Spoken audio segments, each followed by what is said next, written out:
Қазақша, ағылшынша.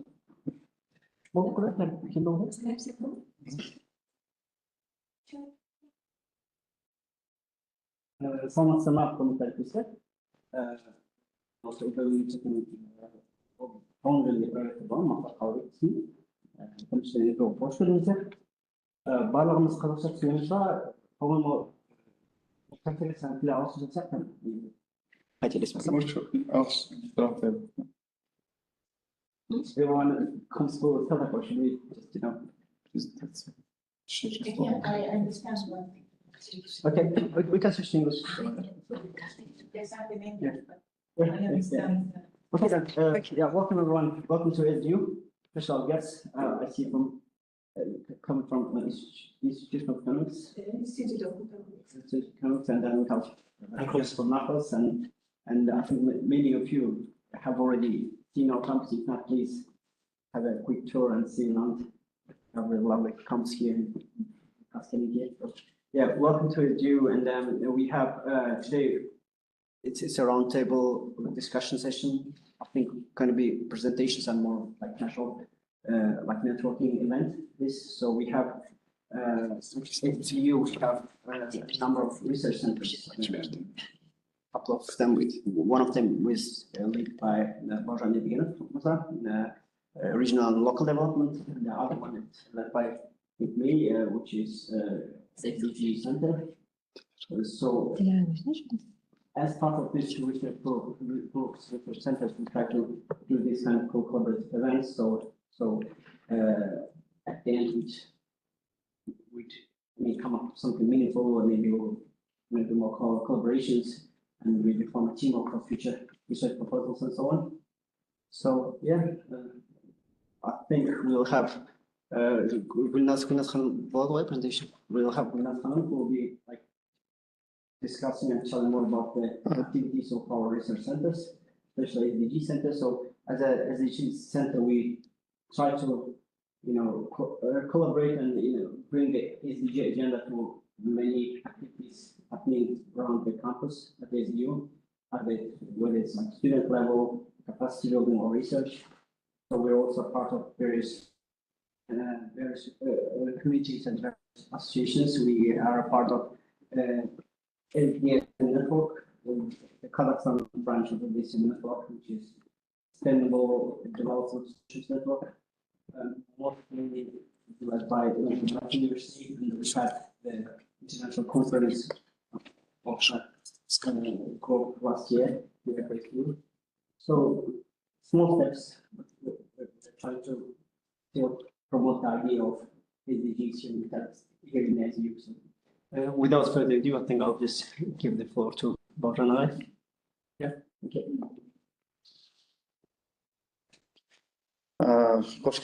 Thank you. Welcome at SDU. Thank you for coming all the way to our campus. Hopefully during lunchtime we'll have an opportunity to walk around. Hopefully it's not going to be raining further and we can take pictures in the mountainous background. Just to make sure it's okay to continue in English, right? No, nobody has issues. Yeah. We want to do it primarily in English, and then for some of the discussions we can switch to maybe other languages which are more comfortable. Thank you, Maqsad Mirza, for helping, and Asem Khanum. Asem Khanum is the director of the science department. So they organize this great space for research exchange, research collaboration. So we really appreciate that. And just to go over the agenda, first half of the roundtable is introducing the research center itself, our objectives, the projects that we're working on, the proposals we're working on, introducing the team, who are some of them are here, and introduce some of the data that we're working on collecting to start the discussion. And then after a coffee break in between, at around 11, we'll have some guests from other research centers, including some those are in person, but there are several who will join online as well, where they will talk about the data they are collecting in the interest of collaboration, data sharing, data exchange, some of the data might be interesting for you or someone whoever is joining online for further collaboration in the future. So that's the purpose of the roundtable. We're recording it so that all the information about the data hopefully will be available for review afterwards. And if it leads to even one collaboration in the future, we'll be happy about it. Okay, so so this is the first part. I will have some short presentations by the members of research associates here, and then second part after the coffee break, presentations by other research centers, some offline, some online. At the end, as we briefly discussed with some of the colleagues here, we can send a symbolic memorandum of understanding to kind of promote data sharing, data exchange.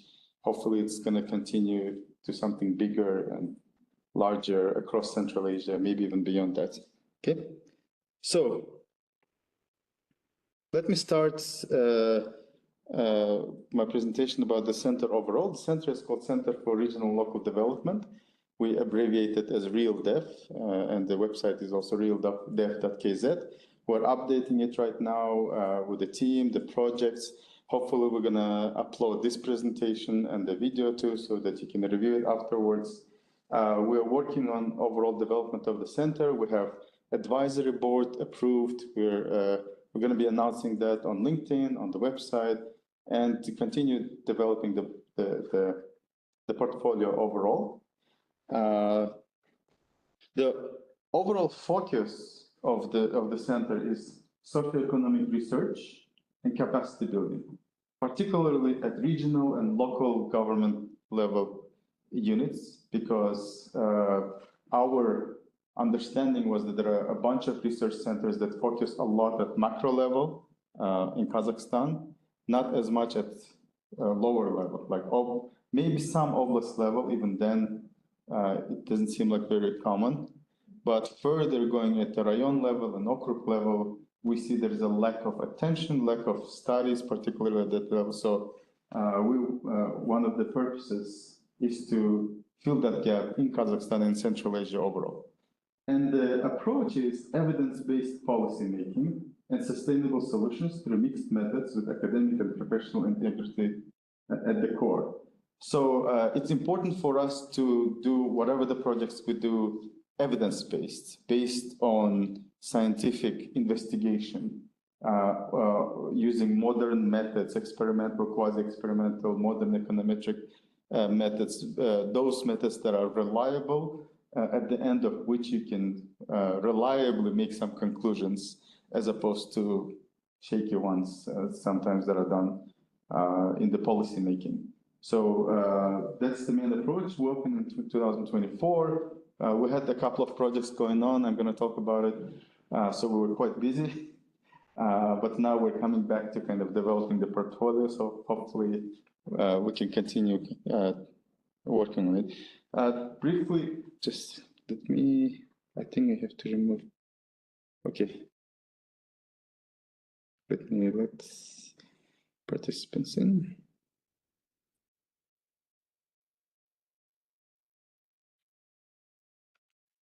So very briefly about the team, I'm the director of the center. I actually graduated from SDU 20 years ago. Then I went to study, do my master's and PhD and postdoc at Georgia State University in the United States. And then I came back in the end of 2023. And that's when in 2024, we kind of gathered to open this research center. Our main research associates, Dr. Khalgash Koralbayeva, here, she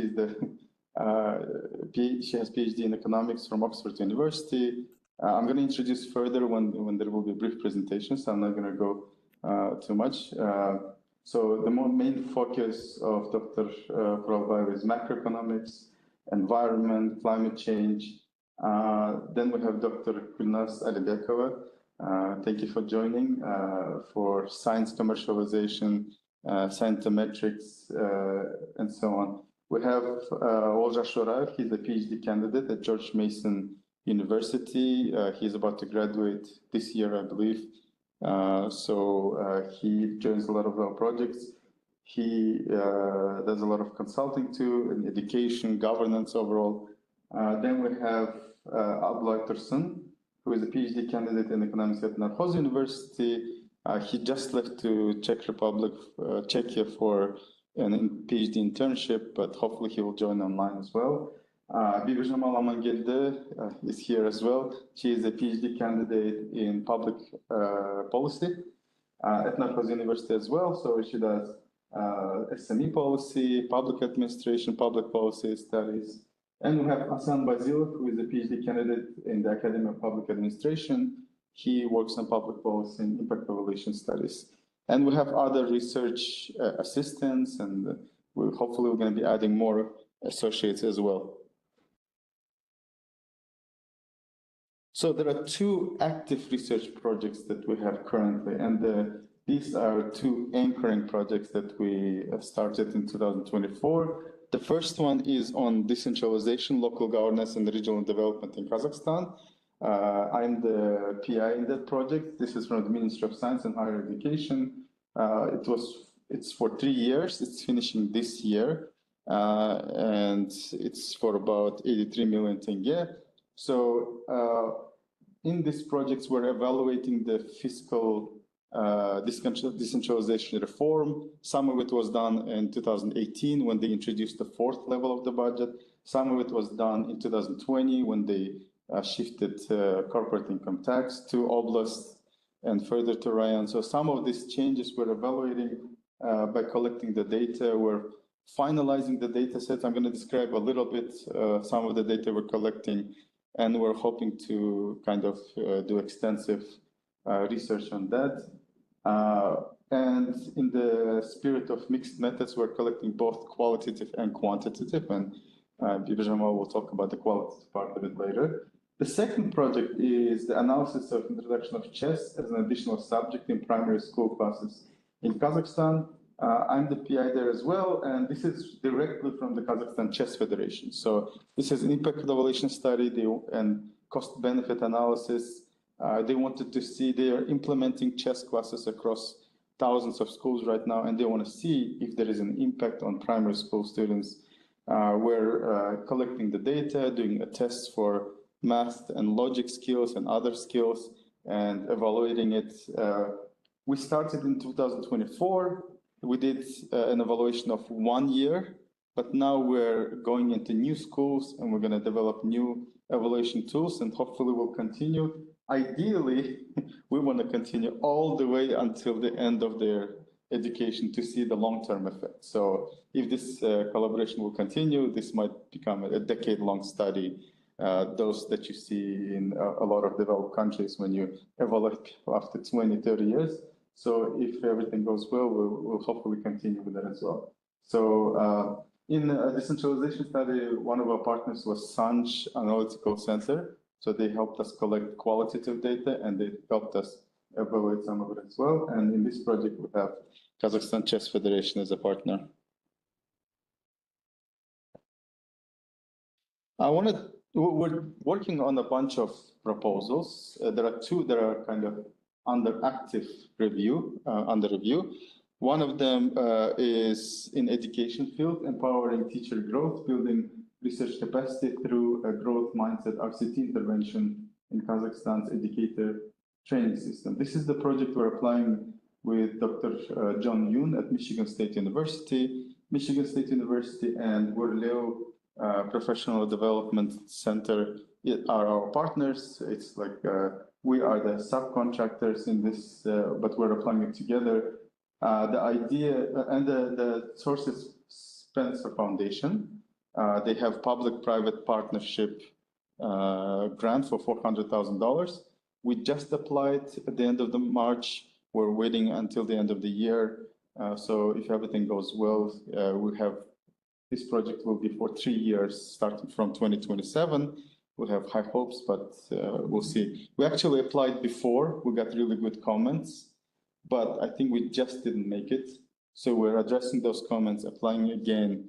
So we have high hopes. But given the grants and funding situation in the United States, it got more challenging because since governmental grants from NSF, NIH were cut, the competition for private foundation grants like Spencer Foundation increased a lot.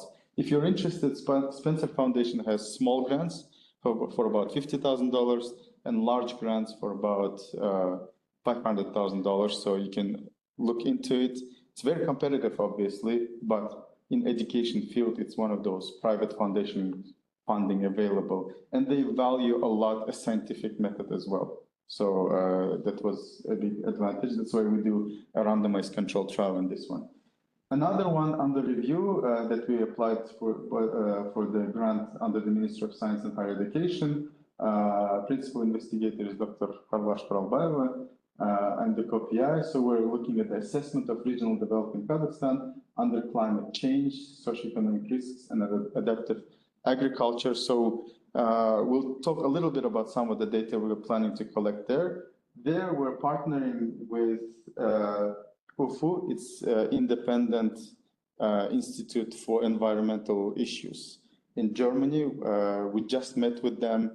They are coming to Astana next week as well, by the way. They're very engaged. They're actually opening a Central Asian office in Astana starting from June. So they're very engaged in environmental issues in Kazakhstan. So we're hoping if everything goes well, it's under review as some of you have experience. So in summer, we will know if we got it or not. Hopefully, we'll continue with that as well. Okay. So I want to briefly talk about the capacity development initiatives. First, the ones that we started this semester is analytical skills development workshops. This is in partnership with SDU Science Department, just to do workshops on certain analytical tools, qualitative and quantitative. Bibi Jamal did a session on in vivo, how to do qualitative analysis, 2 sessions there. Ablai, our research associate, did the presentation on Intro to R.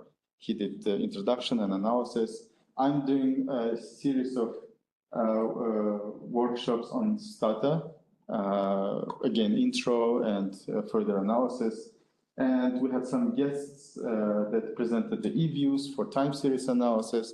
We're going to invite people, someone who will do ArcGIS. So this type of, so this qualitative and quantitative analytical tools for faculty and students to get them started in this type of software. We actually purchased, as part of the project from decentralization, we purchased a computer, powerful computer. It's in this science department room, Alpha room, where we're going to install Stata, we're going to install in vivo with the licenses, we're going to install some of the other software, and students and faculty who are interested can come and use it. We're working on a remote access as well, so those who cannot come to SDU can also get access to some of the software if they really need to. So we're kind of working on that. The second one is in partnership with Sanj. We had good experience with them in the World Bank project before. Now they helped us with the qualitative data. They have a long experience in data collection. So we want to start what we call data collection training. So we want to recruit students and interested parties and train them how to collect surveys, how to design surveys, how to collect it in the field, how to talk to people, both for qualitative and quantitative. They have a lot of experience. Our partnership hopefully will lead to some of our students or whoever comes to training working for Sanj in the future, because they always need the enumerators for data collection. So that's another thing that we want to start. We have 15 tablets that we bought as part of the project, and we want to make use of it and kind of train a little more professionally, because some of the researchers might not have enough money to hire established firms because the overhead is high. But if they need data collection, they can use students that are a little more experienced compared to just when you send the students and you don't know the quality of the data. So we want to kind of close that gap a little bit.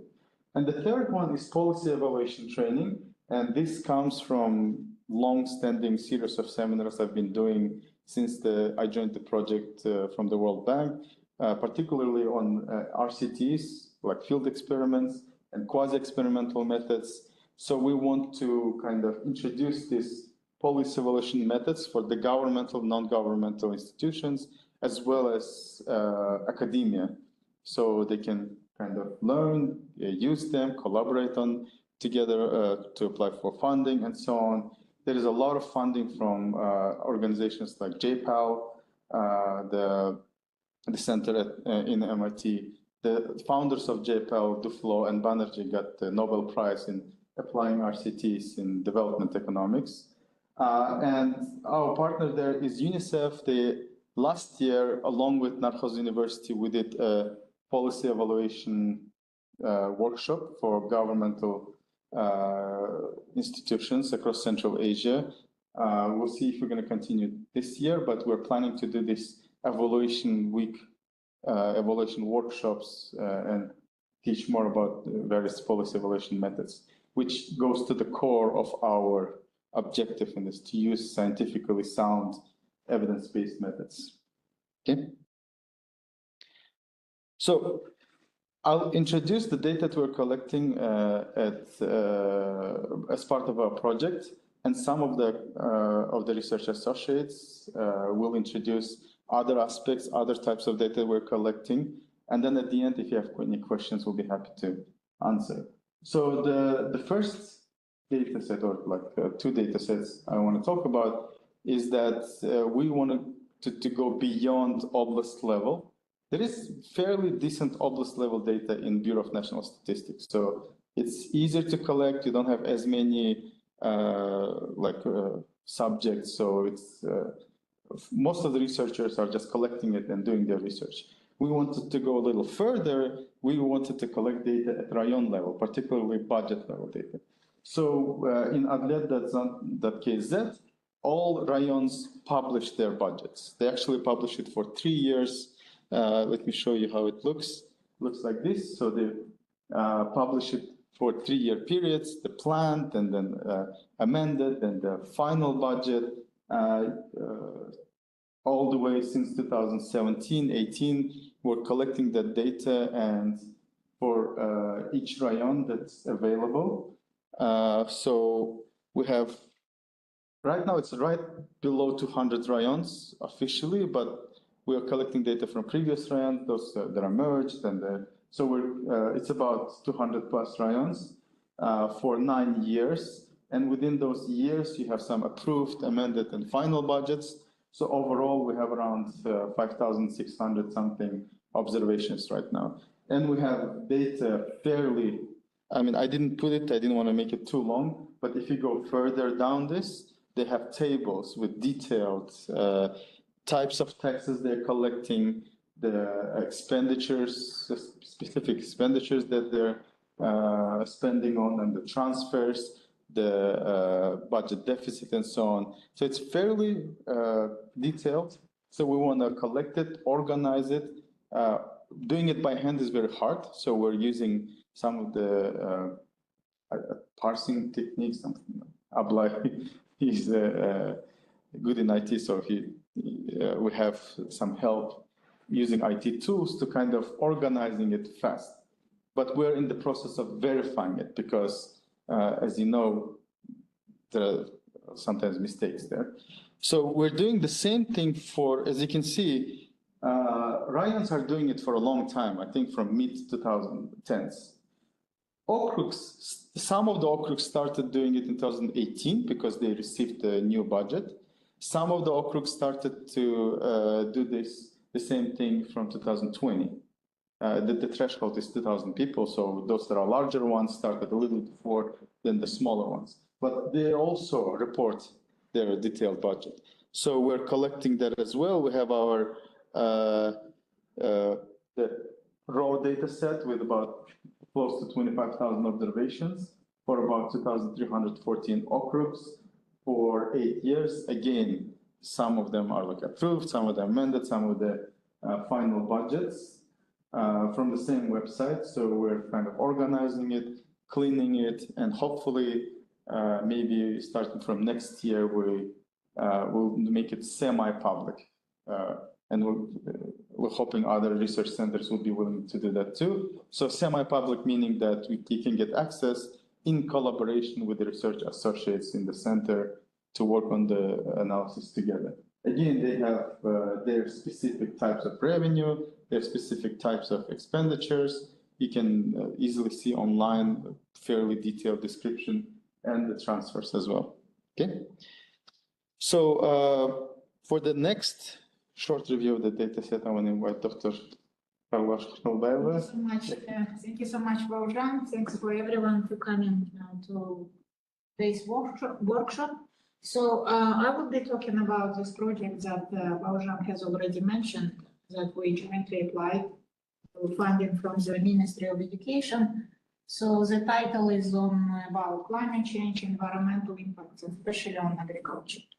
So in terms of the, I guess, main objective, we go step by step, and it's also the step-by-step approach will tell you what kind of data we use at every stage, and also it's kind of also relies on the previous step. So we start with basic, I guess. So the first objective is we are constructing so-called climate atlas. So let's be fair that there are different climate kind of atlases created by different international organizations. For instance, you can find World Bank, kind of the map of the Kazakhstan, but they are quite coarse, so in the sense they are quite aggregated, and we are doing a little bit more detailed improvement from what already exists in the literature, and especially, I guess, we couldn't use probably all climate shocks, so we have selected the most relevant in the context of Kazakhstan. So we have taken extreme temperatures, precipitation, deviation, and droughts. So again, I guess, well, sorry, maybe I should have started with kind of objective, but probably this doesn't need introduction, given especially it is presented within this much broader workshop on sustainability. So climate is quite seriously affecting Kazakhstan, I guess, especially agricultural sector. So yes, so first, in terms of the data, we will use some satellite data as well as ground observations, which are available from Kazhydromet. And some assistance we will get from our German partner, which Baujan has already mentioned, this UFU Institute in Germany. So, okay, so I guess first we collect the data, what we are going to do when we do the map. So essentially we have below region level this kind of mapping of different areas, and also kind of laying on the map different climate shocks that we are going to construct ourselves based on the raw data that we get from satellites and so on. So then the second stage, what we are doing at the next stage in terms of the understanding intuition. So obviously climate is kind of exogenous, right? So it's kind of happening more or less without our influence, right? So it is kind of determined by geography. But obviously the impact itself on what's happening in terms of the, let's say, wheat yields and so on, it is interacts with the policies as well. So climate together with the policies used by agricultural sector will determine what will be kind of the final outcome in terms of the output, right? So you can say that policies are endogenous and climate is exogenous, and it's kind of the mixed together. So that's why the next step is we would like to look at the impact on natural systems, biomass, pasture biomass, and land degradation. But again, as I said, now we are going to use the data what we already, that map which we built on the first stage, and then on that we are going to merge with the data on different policies across different regions to see exactly how those policies impact those natural systems. And the next step is actually farmers' awareness and adaptive capacity.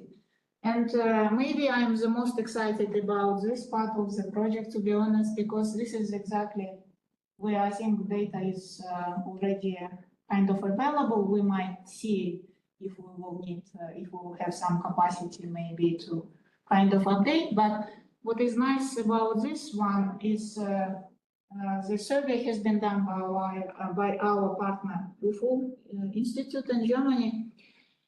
And yes, so there is a farmer survey which has quite wide range of information about the awareness of farmers about climate change, about their concerns level, how worried they are about climate impacts.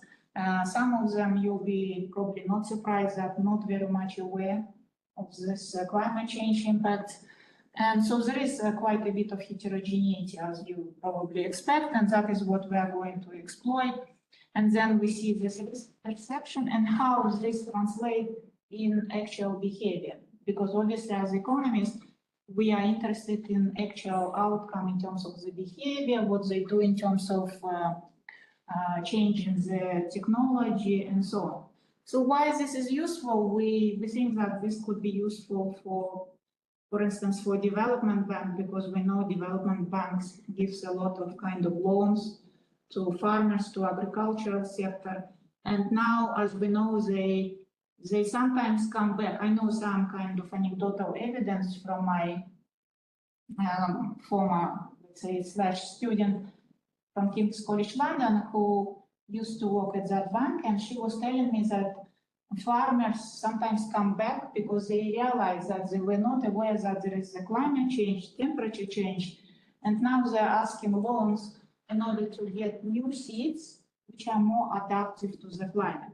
So therefore, we expect that these findings will have policy relevant outcomes as well. And the final one, it is more like, obviously, as you can see so far, what we have been doing, well, we expect to do. I mean, we still, obviously, decision is pending on our application, but the idea is that we have been operating at this kind of micro level, but usually from in economics, sometimes we go from micro to macro level.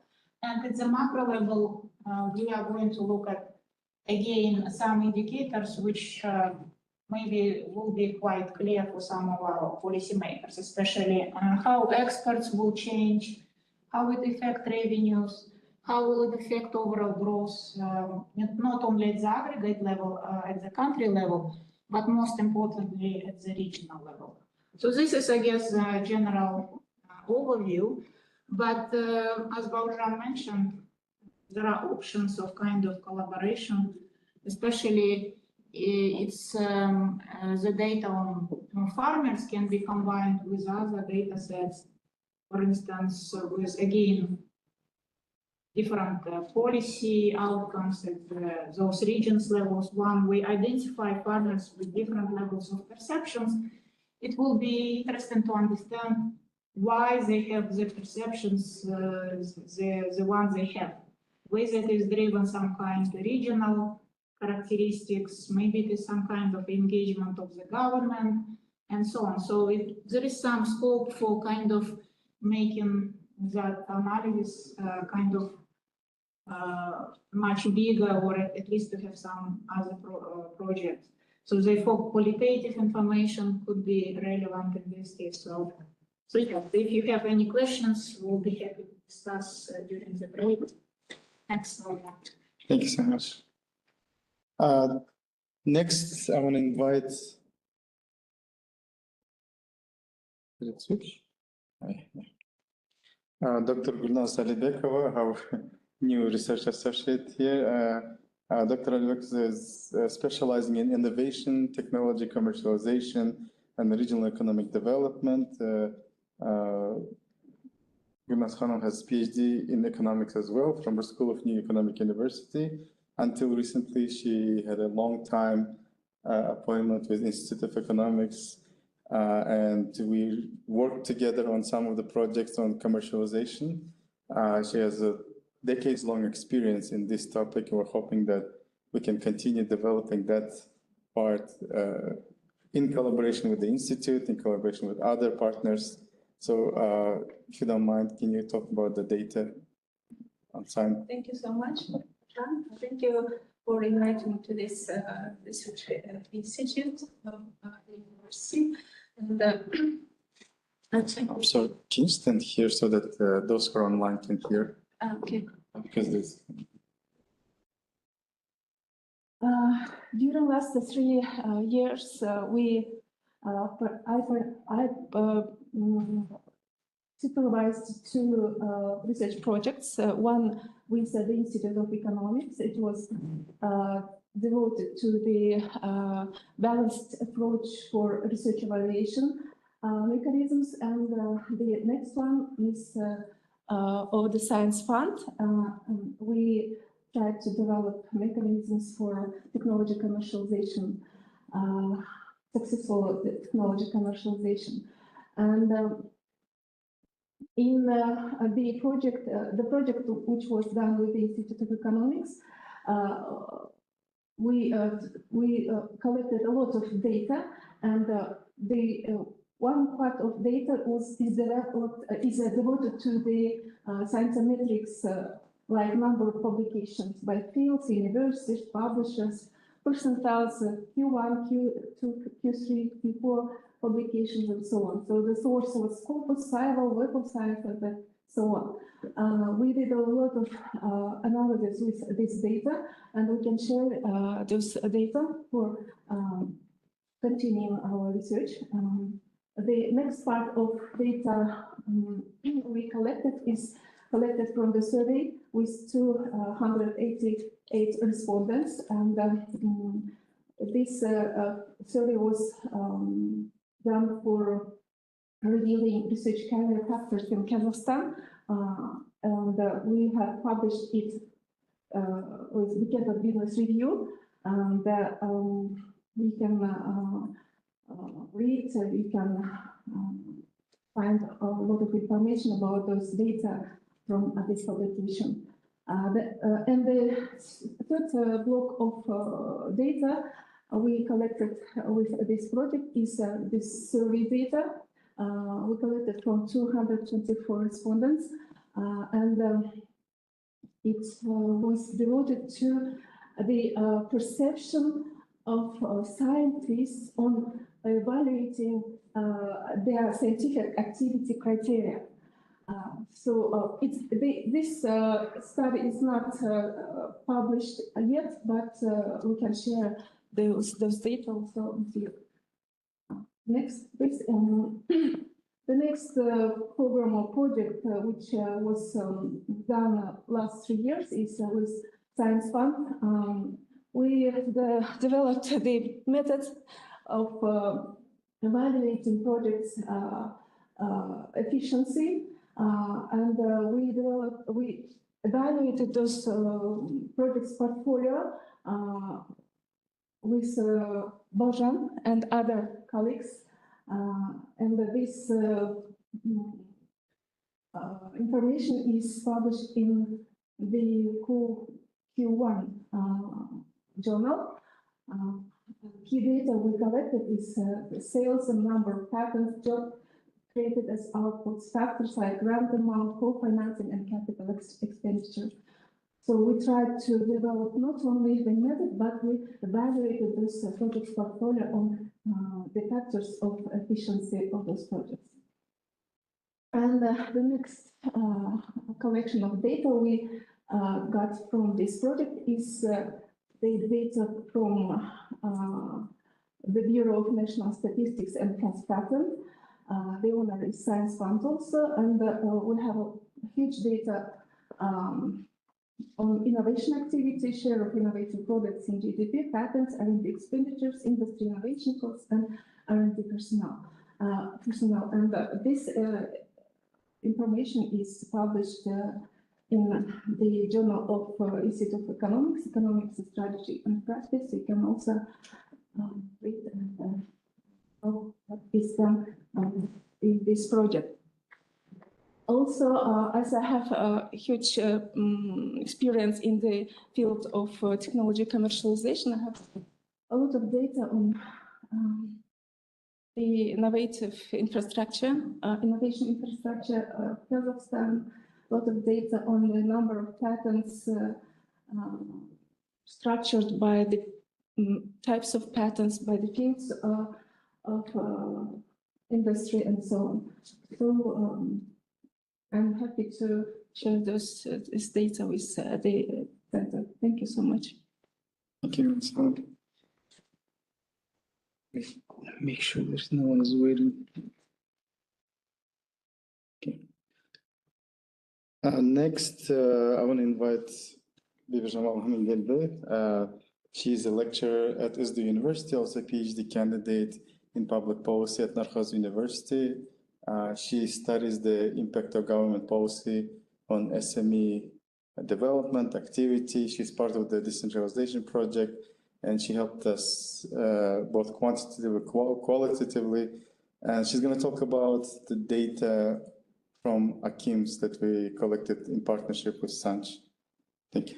Hello everyone. Today I'm going to talk about mostly the qualitative part of our research that we are working on with Professor Rojan. And the main source, the main data that we are working with is about the interviews, in-depth interviews with the local rural AKIMs. That's a very rich data set. There were participated 59 rural okrugs, mostly from the Almaty Oblast and Zhitsu Oblast. Their data is from 2024 and 25, and we wanted to analyze to what extent the reforms, decentralization reform is actually experienced in rural level.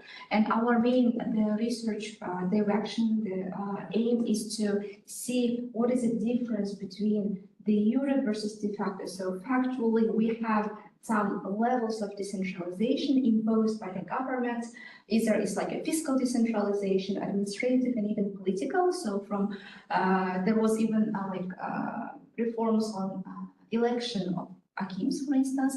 So our question was, all the rural okrugs have the same legislation, the same rules and condition, but the outcome of their actual decentralization might be different. So we want to analyze to what extent we have this gap in actual de facto decentralization. And for that, with our team, we used the local autonomy index. That's the index where we analyze and evaluate the jure and de facto decentralization, it's going to be like a dual evaluation. There we use this mainly the interviews. The interviews actually give us information both on factual information as well as interpretation of the AKIMs, to what extent they have effective political discretion, whether they are able to decide on certain policy scopes,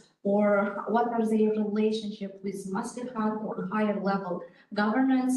So in our case, we have, and this local autonomy index has around 10 dimensions. We try to also cut it down to that it's applicable for our case.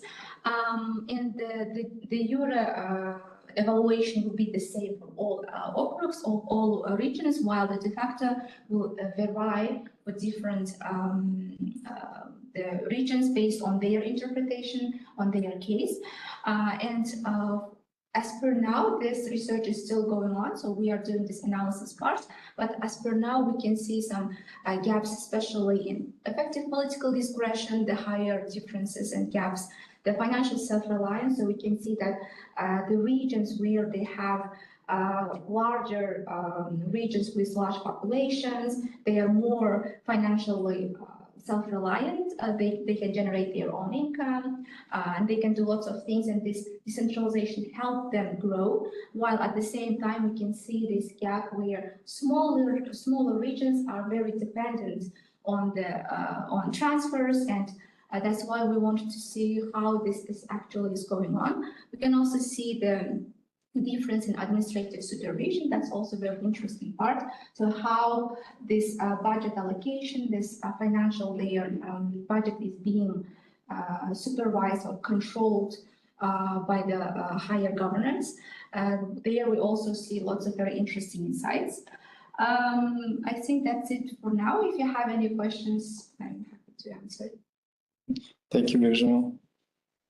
We're also on this, we're working with Sabina Sadieva. She's a PhD candidate in public policy, Graduate School of Public Policy at Nazarbayev University. So hopefully next roundtable next year we'll be talking about the published work, but we'll see how it goes. And finally, Ablay Tursun, who is also a research associate, he's a PhD candidate at Narcos University. He just left to Czechia for the internship at CRGI, so due to time difference, he couldn't join. But one of the data that he's been collecting for his dissertation and part of the projects on decentralization is on public procurement data, particularly big data. So all public procurement data is public and it's fairly standardized. So he's using API and some other tools to kind of collect it automatically. And in goszakup.gov.kz, the amount is like over 60 gigabytes of data when you scrape it all. And it's over 100,000 suppliers, close to 7 to 10 million bits. So like the data is in millions. Of course, you can kind of specify certain fields, certain types of goods. One thing that we did, we looked at by level of government. We can observe Akimat at okrug level, rayon level, how they're performing. We're collecting data on supplier characteristics, type of those who are bidding, how many times they're bidding, how successful they are. Ablay with some of the colleagues, they're looking at survival analysis, looking at the game theory questions there. We also look at bid characteristics, whether the bid was successful, did it finish until the end, maybe it was failed or canceled. So we can collect a bunch of indicators on those bids. And this type of data is publicly available, but it's hard to collect and organize. So hopefully we're working also in the process of making it organized. And some of the questions, if you're interested in public procurement issues, please let us know. We can collaborate. Ablay, I'm pretty sure he'll be happy to discuss potential collaboration questions on that. So for now, thank you very much for listening. We're going to take a 10-minute break for coffee breaks. You can have coffee, tea, some of the others there.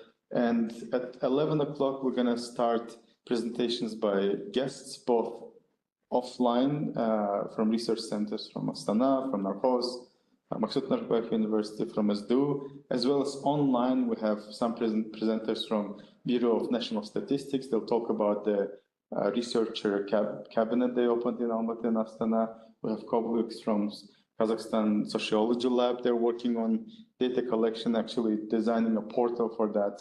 And we have a guest from Tashkent, from CPRO Research Center, from Westminster International University in Tashkent. So hopefully you can stay and we can continue this discussion in about 10 minutes. Okay, thank you very much.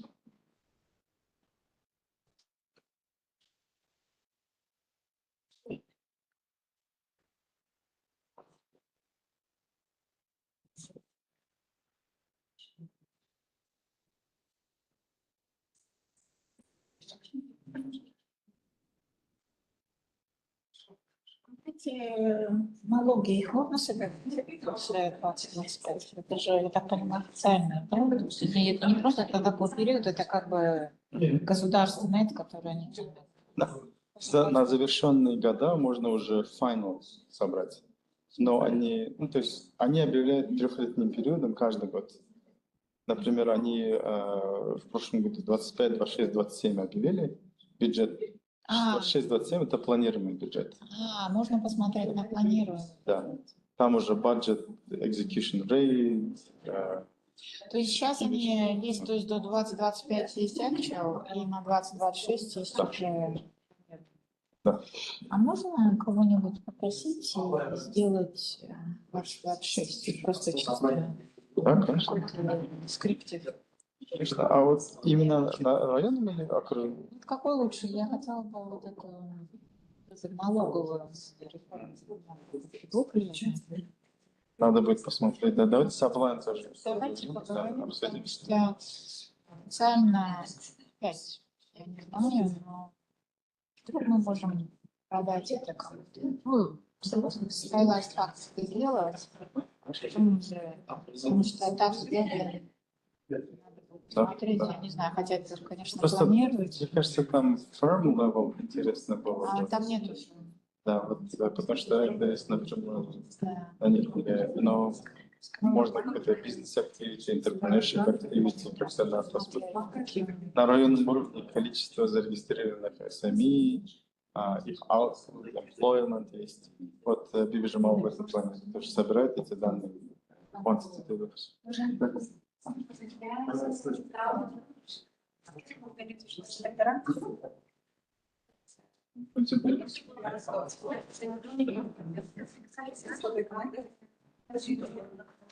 Да, вот можно, да, я приходила за 5 лет.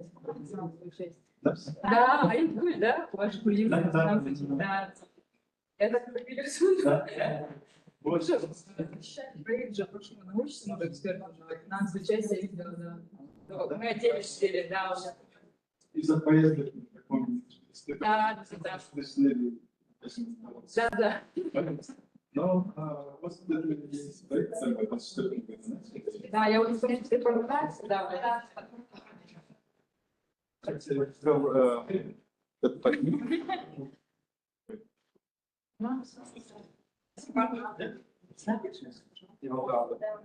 Спасибо. Удачи вам. Хорошо, начните.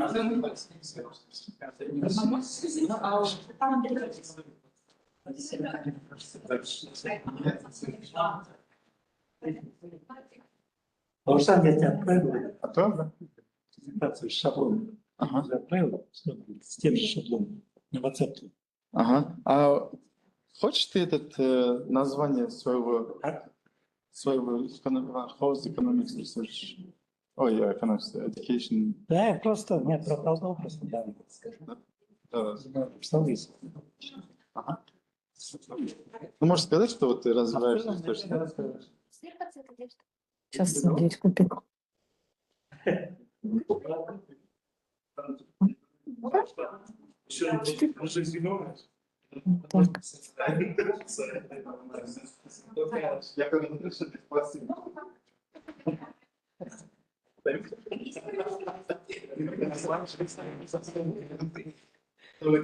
Идеи вырезать.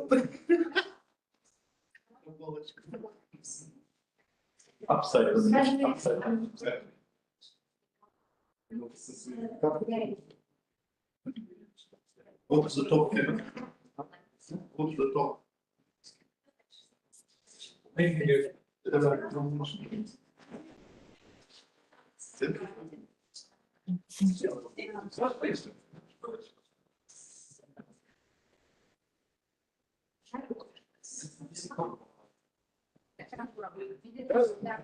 Просто за час.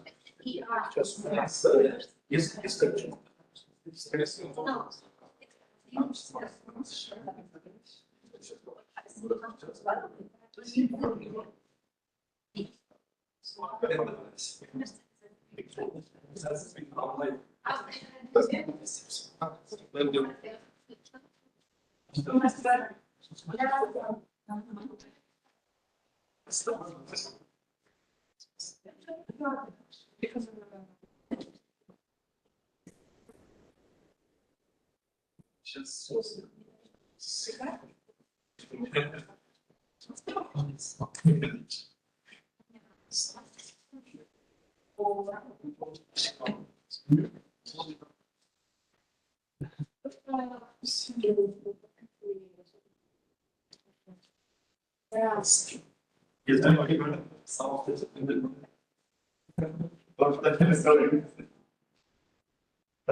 И она привела и пациенты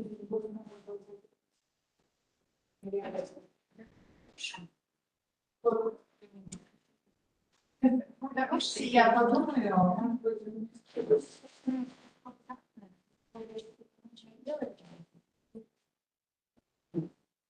Я как не знаю, я с вами может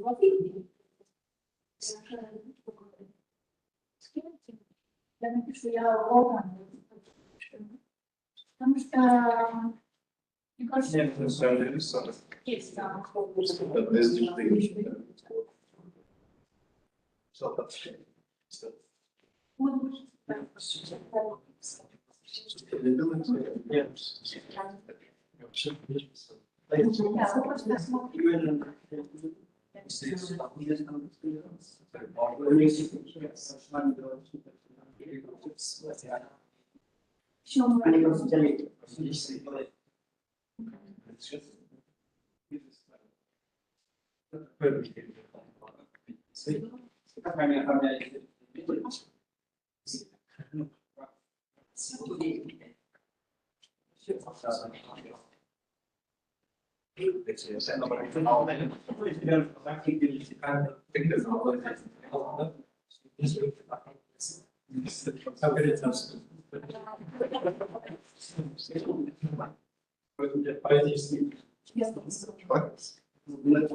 University level students as well as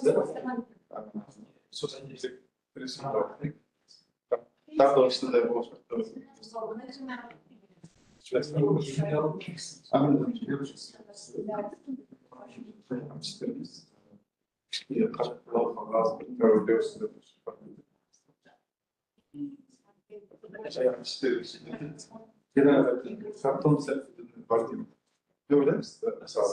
Certificado.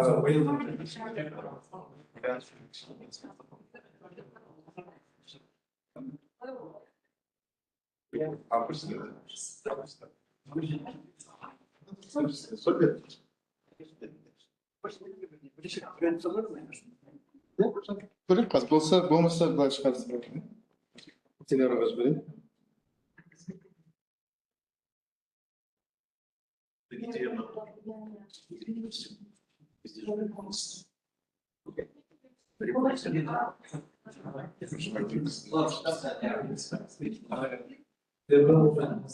Na WhatsApp da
Dr. Zakirov,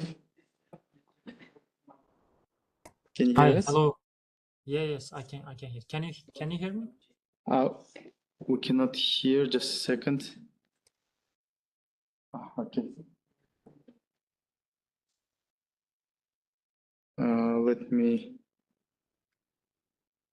Let me take care of this.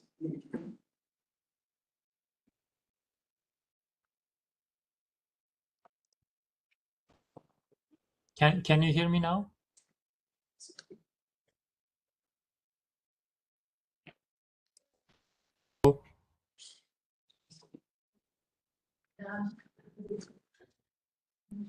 Телефонымда дауыс шықпай тұр.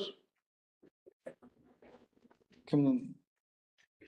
Иә, ол да unmuted, бірақ мында спикерден шықпай тұр дауыс. Қазір. Анақа bu yoldan ketadi, adashmasam.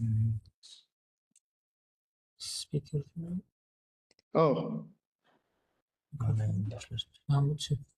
Dr. Zakirov, I think we can hear you now. Speaker emasmi? Speaker mantdan qo'yish kerak adashmasam. Dr. Zakirov? Okay. Hi, hello. Can you hear me now? Yes, now we can hear. Okay, I made you a okay. presenter. Okay. So let me share my screen. Meanwhile, I can introduce you. Dr. Begzod Zakirov is the director of the center, CPRO, Policy, Research and Outreach at Westminster International University in Tashkent. We had some collaboration recently through some of the conferences, and they're doing a lot of work in Uzbekistan and Central Asia at large. And we're happy that you were able to join, and we're very excited to hear about the work that you do in Uzbekistan and beyond. Thank you very much. Okay, thank you, Barzan. Can you see my presentation slide? Yes. If you can make it full screen. Okay, let me. So now it's full screen. You can see it, right? Yes. Okay, Perfect. thank you. You. Thank you, Dr. Barzan, for inviting me to this workshop. So I did my best to prepare some of the things that we are doing and some of the data that exists in our university. Okay, so I am Begzod Zakirov. I'm a director of Center for Policy Research and Outreach. So our center is based at Westminster International University in Tashkent. So we do mainly policy research. Yeah, I'll just quickly go through what we do. So what is our purpose, and I'll share some of the data that's available for us in here in Tashkent.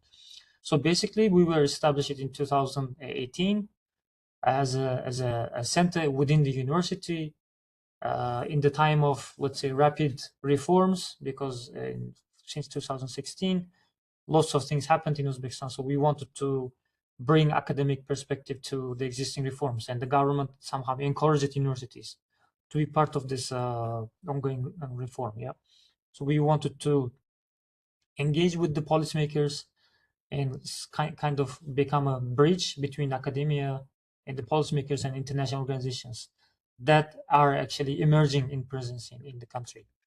Yeah, so what we do is, so we try to actually produce knowledge and work closely with the government and international organizations. So we somehow stay in the middle, and we work closely with the government in terms of providing research and outreach activities, conduct roundtables such as this one, workshops together to somehow inform certain, policymakers, certain decisions, through our insights and findings and academic research. So closely, we also work with international organizations in terms of attracting grants and funds in the areas that they are working with. So as a result, we do the research together, and then we publish the results at the end. And we work also closely with the industry in terms of providing consulting. Now, lots of actually businesses need insights, evidence. So we try to provide some consulting in terms of research.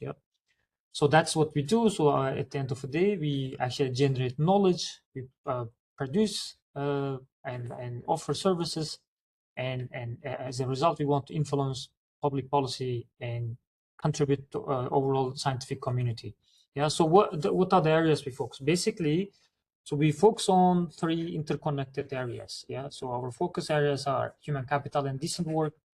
This includes education, including the private education that's emerging in the country. And also we work closely in the area of agriculture, water, and rural development. So this has been one of the focal points of our research. So basically, now we closely collaborate Uzbek scholars around the world in agriculture and rural development, especially in Germany, because in Germany, so there's an institution called IAMO. So it's a transition Institute for Agricultural Policy in Transition Economies, yeah, in Leibniz in Germany. So there are lots of Uzbek scholars. We work together with them, and most of our works are connected to this area. And also, in addition to this, we work in the general area of connectivity, regional development in Central Asia, and logistics. Yeah, this is also increasing in importance. Yeah,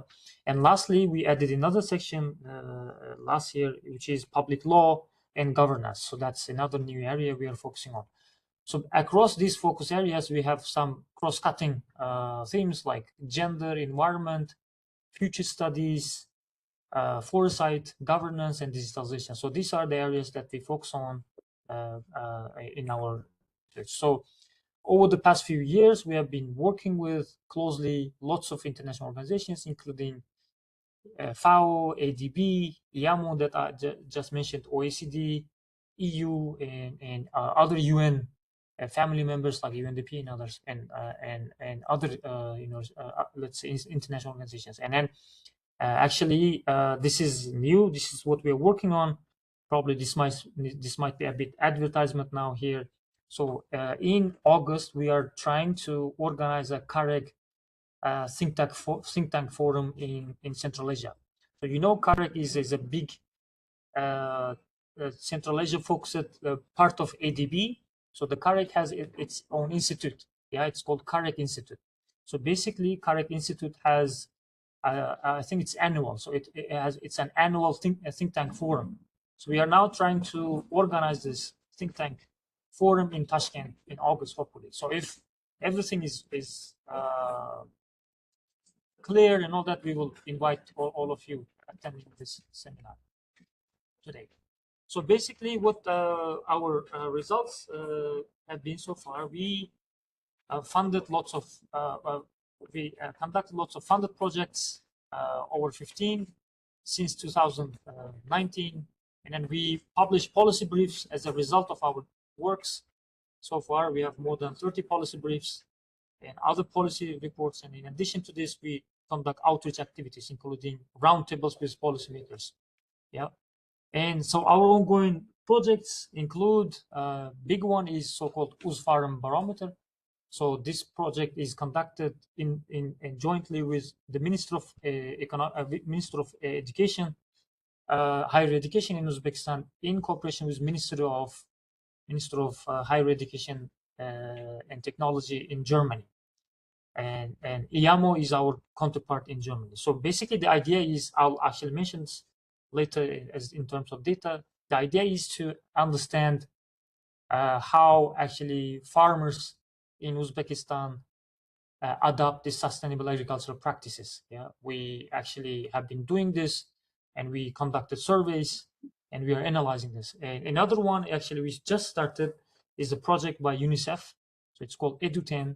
So we want to survey 50 schools across all regions of Uzbekistan in terms of students, especially 5th and 6th graders, math literacy and reading ability. So now they have this tool called Edu10. So they use digital technology. We want to understand how this digital technology somehow affects their learning ability and math literacy. Yeah?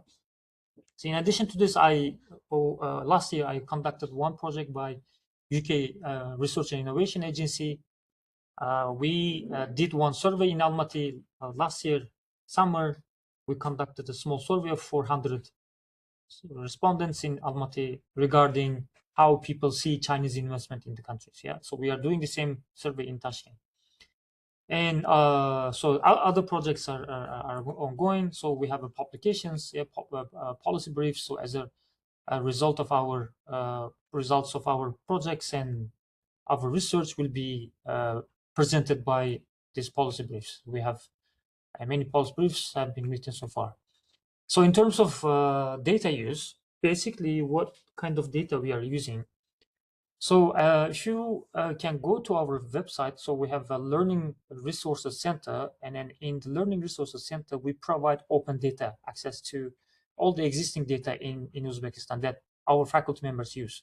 So I give 2 examples here briefly, because these are comprehensive, nationally representative surveys. One is so-called Listening to the Citizens of Uzbekistan. So it's a panel survey conducted by the help of World Bank here in Tashkent, and also funded by UK government.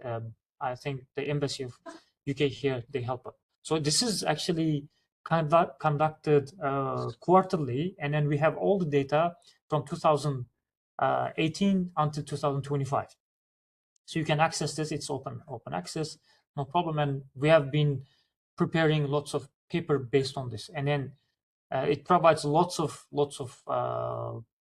like data variables, economic situation, values, people's perception, and all that, demographics and all that. It's a very, very rich data that we are using. And another one is so-called Life and Transition. I think this is available for Kazakhstan too. Now Uzbekistan became a part of this in recent years, so now we were not part of this. Yeah, so I think we have now a couple of years data available in Life and Transition, and our researchers in the center have published a few papers based on this Life in Transition survey in Uzbekistan. And so this is also a very good survey data that's open access to all the researchers.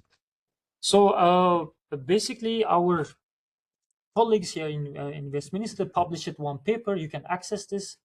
I'll probably send a link later on. So the idea behind this paper is how Central Asian researchers are doing in terms of using the existing macro level data, micro level data in Uzbekistan. So now we did some analysis and provide a list of all these household surveys available in Kazakhstan and Uzbekistan. I think, yeah, because it was published in 2012.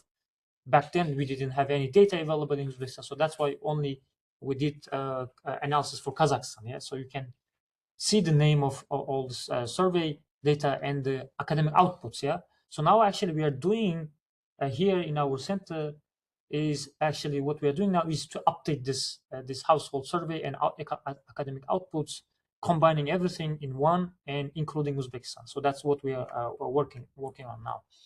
So other available data set, but not open access, but what we have currently, and this is closed, but this is available for our faculty. One is Uzfarm barometer data set. That's what I mentioned. This is a huge project we're conducting. So now we actually surveyed over 1,500 farmers in Uzbekistan in terms of sustainable agricultural practices. So it's a very comprehensive data set which is nationally representative, and we have over 40 or 50 questions, I guess. All the data, all the important information about farmers, farmer level data set in 4 regions of Uzbekistan. Now our colleagues in here in Germany, they're working to analyze the data, but still you can access some of the findings here, including this article, land tenure, autonomy, and crop choice, agriculture, institutional drivers of agriculture diversification in Uzbekistan. And we also published one paper in terms of comparing Uzbekistan and Kazakhstan about crop adoption and I think and combine technological use of agriculture in agriculture in Uzbekistan, Kazakhstan. That's a data set we are actually having and using now. Another one is so-called macro finance survey in Uzbekistan. This is also a comprehensive macro household survey conducted in 2011 and 2016 with a sample size of over 1,000 and then 600. So my colleague Nargiza Ali Muhammedova, she actually conducted this household in a very professional way and published a few articles over the years. And the recent one is this one, the closure of non-bank macrofinance sector in Uzbekistan. So if you read this paper, this is available. You can understand the data set and what happened data set, what it includes and all that. Yeah, this is another rich data set we have, but unfortunately this is not available. But based on, let's say, discussion, I can actually give her contact if anyone is interested. So the last one is so-called district level socioeconomic data set.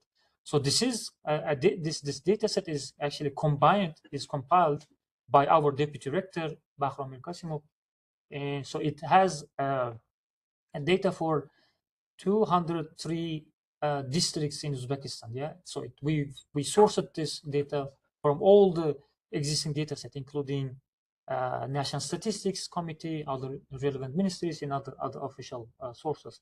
So it includes all the information about social economic indicators, demographic, environmental, and infrastructure indicators. So the period is from 2021 to 23. But some information is available for the year of 2025. Yeah. So you can. This is open access. And you can actually get this data and you can cite this data. So district level socioeconomic data for Uzbekistan. So I think this concludes my presentation here. If you have any question, you can ask. If you have any collaboration, let's say, opportunities, we can collaborate and hopefully we can make some data available for you. And we have other existing small scale data set, including recently we're actually analyzing one platform where we publish actually draft regulation of Uzbekistan. So what we did actually, we collected all the existing draft regulations and public comments in the platform. And now we did some analysis on that too. So that's available too. So thank you very much for your time, and probably we can have a small Q&A. Otherwise, this is all from my side. Thank you. Thank you, Dr. Zakirov, for very insightful information. We're hoping that this type of collaboration can extend our borders and we can do it across Central Asia, across different fields, across different expertise. We will continue for now, but based on your presentation, there is your contact information, and if some of the colleagues would want to kind of contact directly, but I'm hoping this kind of roundtables can continue in the future. We'll be happy to participate in the August event too. So just a second, let me. So the next presentation is by Kazakhstan Sociology Lab. Aliya Sersikeyeva is the director, and let me, Ali, I'm sorry, just a second. Should I?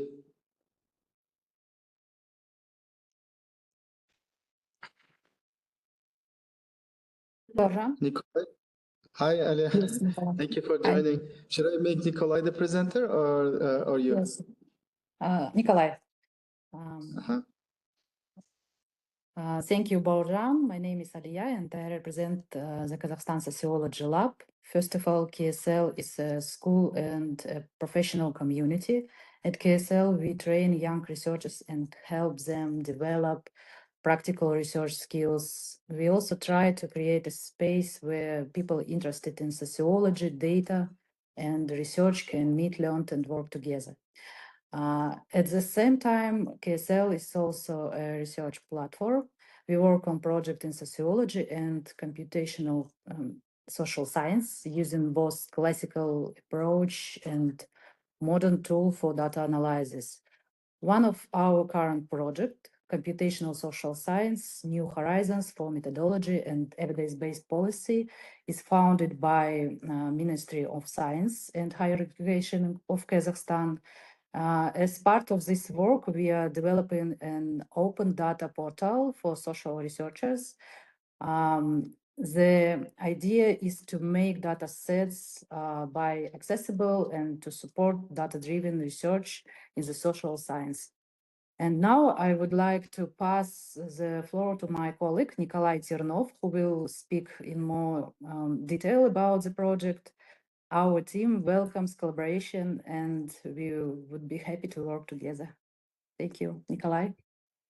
Thank you again. Thank you, Ilya. Do you hear me?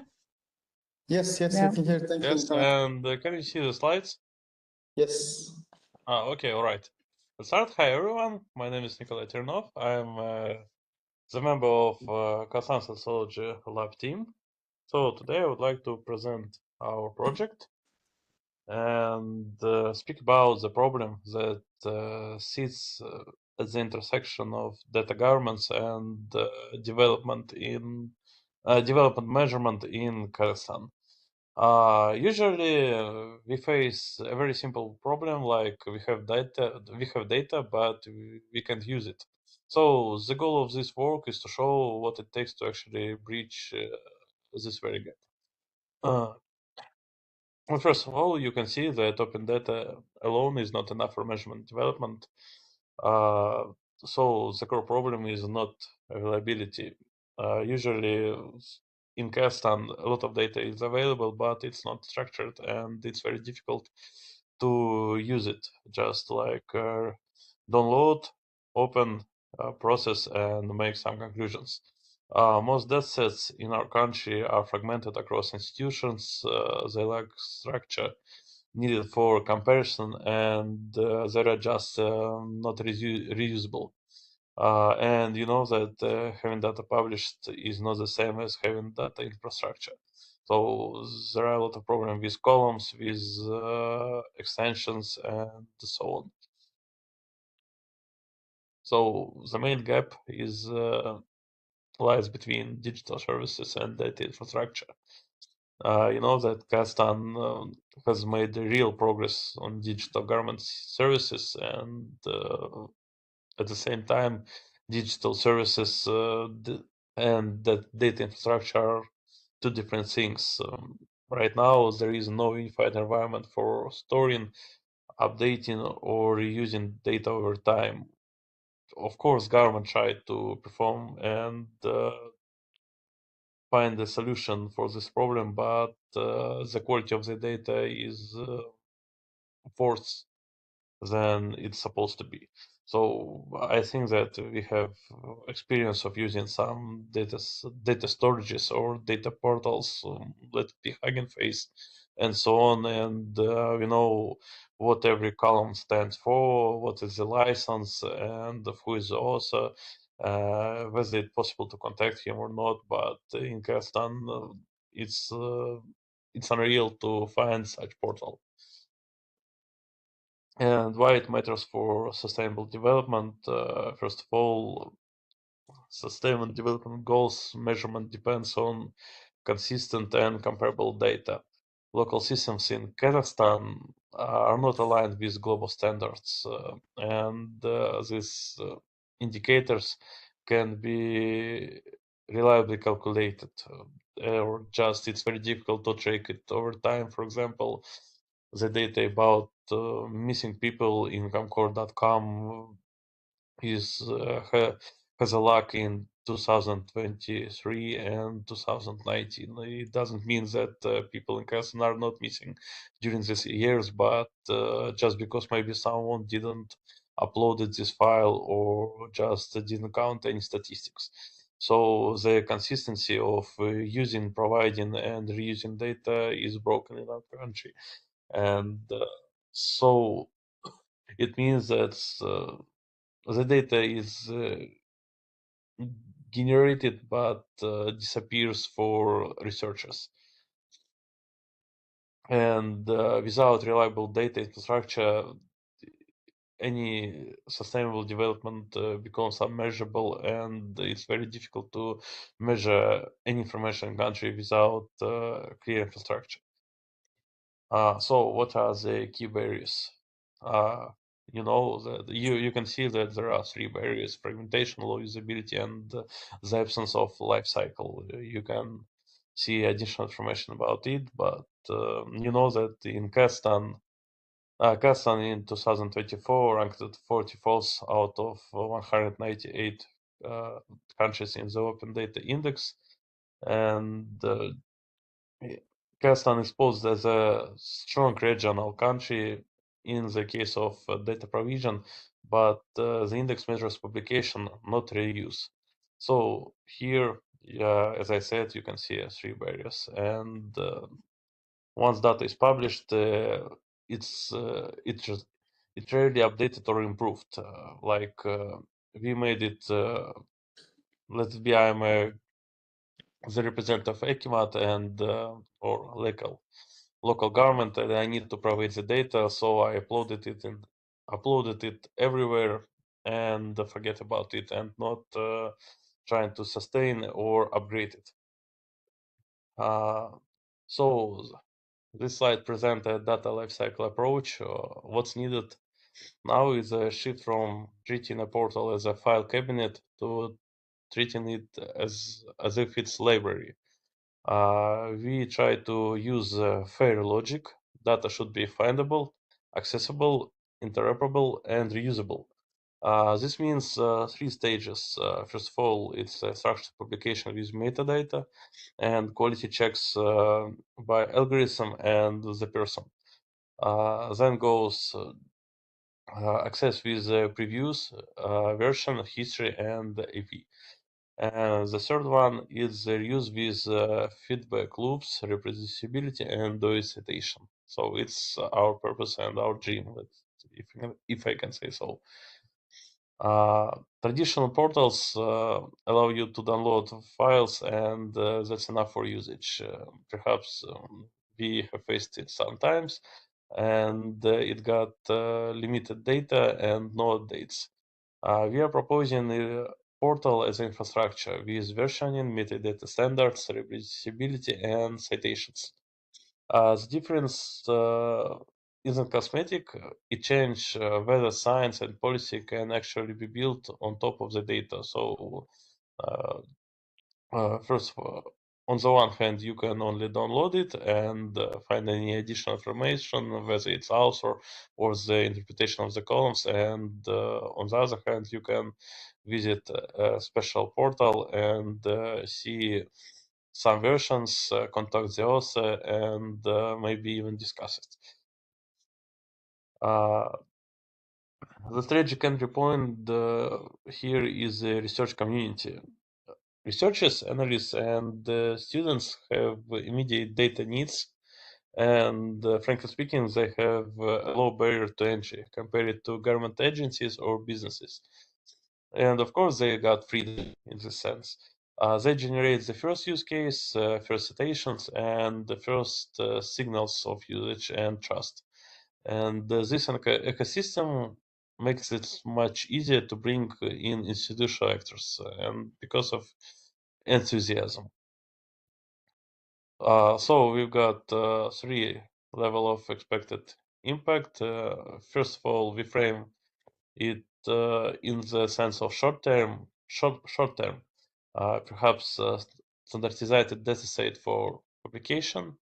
In the midterm, it means growing research ecosystem with reuse and citations, and in a long-term sphere, it's a data-driven policy and AI-ready data for infrastructure. So the platform isn't an end in itself; it's the foundation for everything that follows, like Hugging Face. Sorry, one problem. I don't know why you can see. And the last slide, few benefits. The platform creates value across 4 groups. Government gets better policy decisions grounded in real data and provides information. Researchers get access and citability. Business gets data-driven insights and some kind of social responsibility check. And society gets transparency and trust. So the screenshot here is the actual platform interface.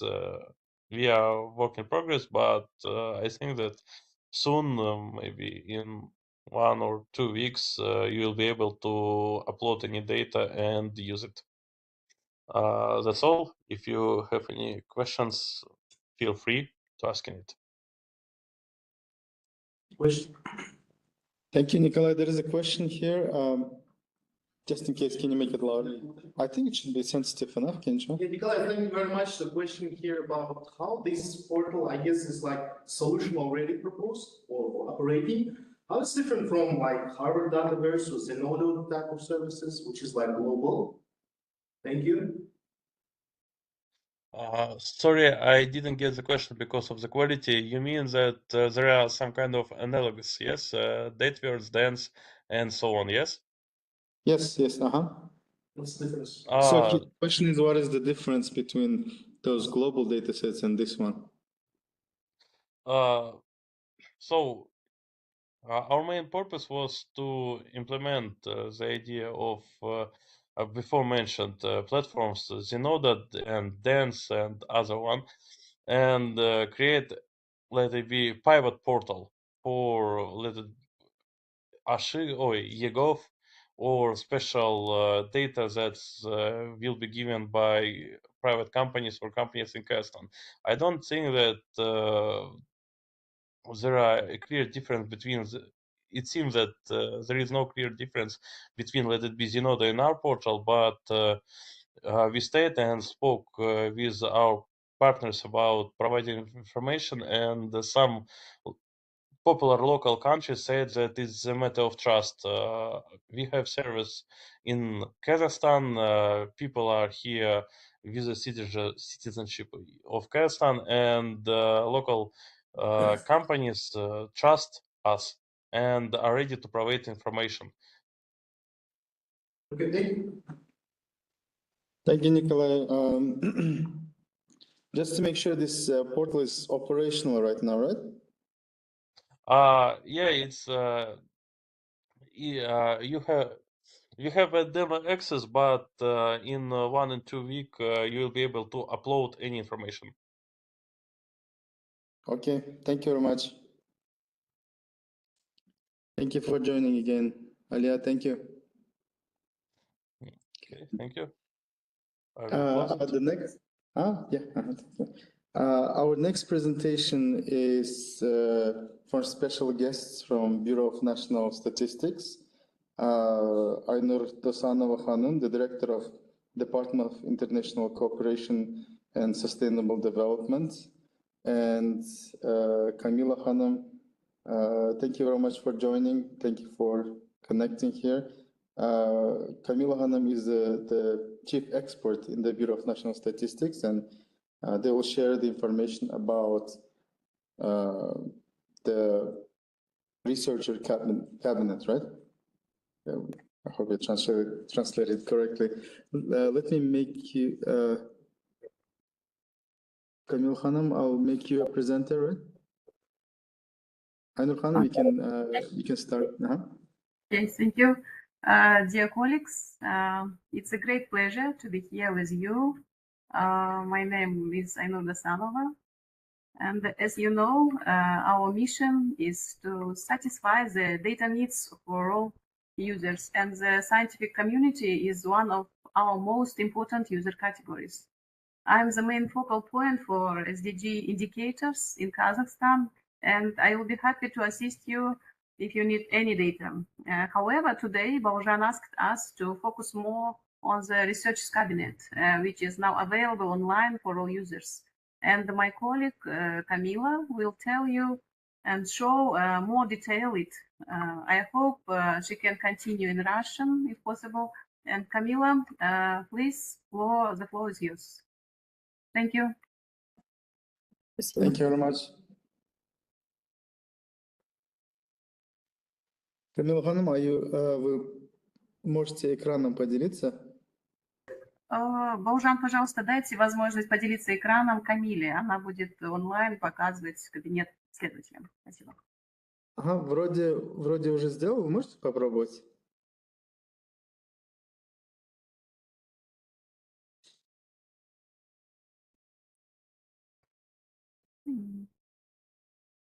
Камила, у вас все получается? Все хорошо?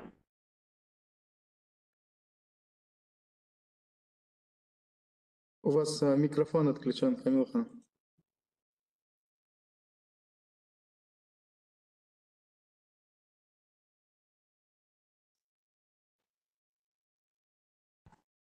Здравствуйте.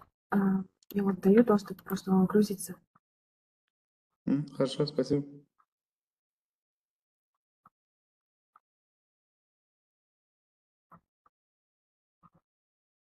А если вам удобно, вы можете пока начать в целом рассказывать, пока загружается.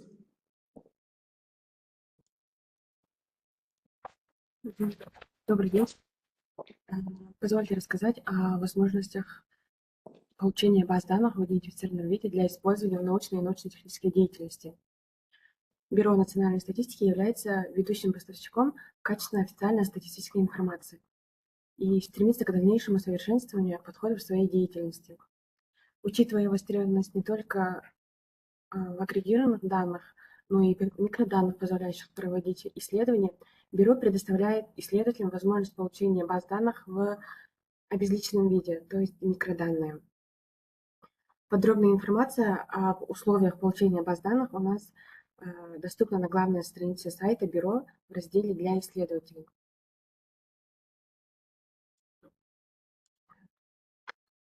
Получилось? Мы видим ваш экран. Вот, отлично. Вот, в разделе «Для исследователей» доступна более подробная информация о возможностях получения баз данных в идентифицированном виде. Заявку на получение баз данных в идентифицированном виде могут подать организации, реализующие программу высшего и послевузовского образования, организации научной и научно-технической деятельности, а также международные организации. Исследователям предоставлена возможность получения доступа к базам данных в обезличенном виде в физическом кабинете исследователя. Кабинеты исследователя расположены по следующим адресам. Это в городе Астана по улице Желтоқсан, 22 и в городе Алматы, проспект Абая, 125. Здесь исследователю предоставляется персональный компьютер с программным обеспечением, необходимым для анализа баз данных, такие как Стата, ДБФ. Либо мы также предоставляем базы данных удаленно посредством кабинета пользователя, также на сайте Бюро. Для получения доступа к базам данных в идентифицированном виде необходимо подать заявку. Заявка подается на сайте Бюро в кабинете пользователя. Для входа в кабинет пользователя исследователю необходимо пройти авторизацию, выбрав один из 3 предложенных способов. Для примера я выберу через СМС.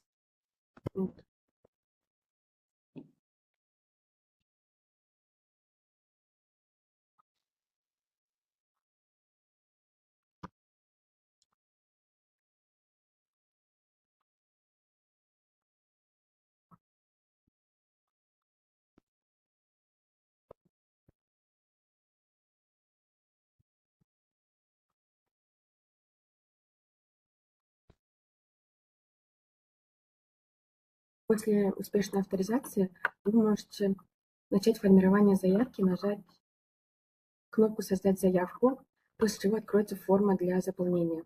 Вот в разделе «Получение баз данных в идентифицированном виде» необходимо нажать кнопку «Создать заявку». Здесь необходимо указать наименование организации, электронный адрес организации, контактный номер телефона, а также фамилия, ФИО исследователя. И также необходимо приложить перечень документов. Это официальное письмо от организации с указанием реквизитов исследователя, копия документа, удостоверяющая личность исследователя, заявка на получение баз данных в идентифицированном виде, а также обязательства получателя о неразглашении и об ограничении передачи третьим лицам баз данных. Также необходимо приложить копию документа, подтверждающего наличие у организации разрешения на осуществление научной и научно-технической деятельности. И в конце необходимо указать галочку, подтвердив согласие с политикой конфиденциальности и обработки персональных данных. Исследователь подтверждает согласие на обработку персональных данных и на публикацию информации о заявке. Это наименование организации, описание баз, цель и результаты научно-исследовательской работы у нас на сайте. После чего нажимаете кнопку «Отправить». Необходимо отметить, что заявка подтверждается исключительно электронно-цифровой подписью юридического лица, что обеспечивает ее юридическую значимость. Срок рассмотрения заявки составляет 15 рабочих дней. В зависимости от сложности данные могут быть предоставлены раньше, либо срок рассмотрения может быть продлен. Также вы можете в личном кабинете пользователя отслеживать статус выполнения заявки и просматривать все ранее поданные заявки. Если вы подали заявку на получение данных удаленно через кабинет пользователя, то сформированные базы будут доступны здесь в течение 10 дней. Вернемся в раздел для исследователей. В целях обеспечения прозрачности процесса в данном разделе размещен перечень пользователей баз данных в регистрированном виде. Здесь доступна информация о том, кому были предоставлены данные и с какой целью. Исследователи из разных институтов могут ознакомиться с темами исследований своих коллег и при желании проводить совместные работы. В заключение хотелось бы отметить, что мы готовы и дальше оказывать содействие, необходимое исследователям, предоставляя доступ к базам данных в обезличенном виде с целью проведения анализа и научных исследований. Благодарю за внимание. Камила Хановна, спасибо еще раз. У меня один быстрый вопрос. Вот то, что физический компьютер, который в Алмате и в Астане, какова процедура регистрации, чтобы, наверное, какая-то регистрация есть на определенное время, которую можно занять? Можете пару слов об этом сказать? Да, конечно. Как я говорила, для получения доступа к физическому кабинету сначала необходимо сформировать заявку в кабинете пользователя. И в этой заявке вы указываете срок работы в физическом кабинете. Срок работы у нас согласно графику работ нашего городского департамента по городу Астана и по городу Алматы. То есть в будние дни с понедельника до пятницы и с 9 до полседьмого. В это время вы можете работать. Да, здесь. В чем отличие физического компьютера от удаленного доступа? Вы услышали вопрос? Нет, плохо слышно. Можете повторить?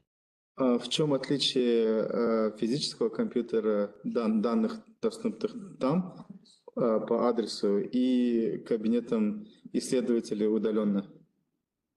Разницы нету. Данные те же самые, что и в кабинете исследователя, и то, что мы предоставляем удаленно. А если удаленно связаться теми программными обеспечениями, возможно пользоваться? То, что вы говорили, стата? Или это только физически? Только физически. Удаленно мы предоставляем только базы. А для физических лиц возможно получение доступа? Для физических лиц получение доступа удаленно возможно, да? Сама заявка подается от имени организации. Коллеги, можно И я когда... поделюсь опытом? Да. Камила, извините. Да, Лен, спасибо. Да, спасибо большое, Камила. Я просто всегда, когда вижу коллег, очень радуюсь. Мы очень плотно работаем с бюро. И вот как раз мы тоже в январе, например, получали удаленно эти файлы, и вообще достаточно быстро нам обработали, мы их просто скачали, и в конце, вот как показывала Камила, там надо отчет загрузить, но мы его еще не загрузили, но мы помним про это. Вот, на самом деле процедура сейчас вообще очень такая быстрая, открытая, прозрачная, потому что до этого мы брали на дисках, да, там месяц сколько-то ждали, а сейчас, на самом деле, бюро идет навстречу исследователям, и действительно нужна аккредитация.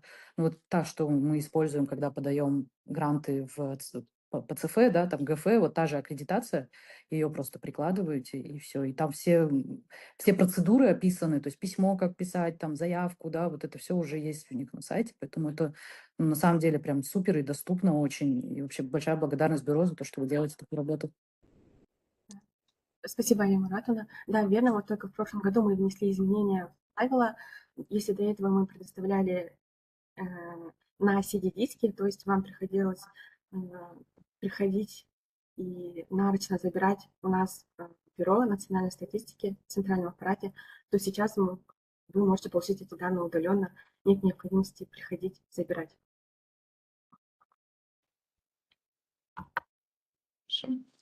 Спасибо большое еще раз за то, что поделились информацией. Надеюсь, больше исследователей по Центральной Азии будут запросы делать и исследования делать и на пользу общей науки и развития. Спасибо еще раз. Все.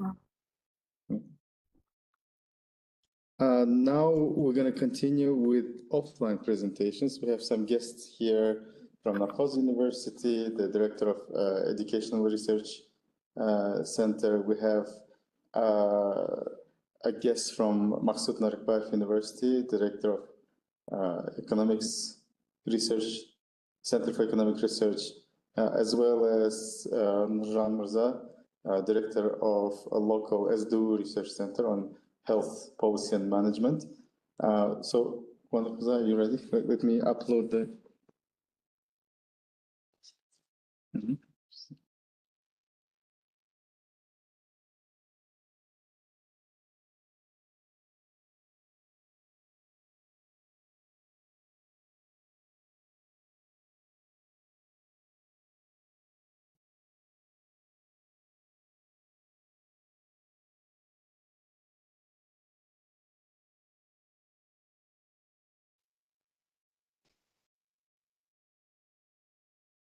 I think so.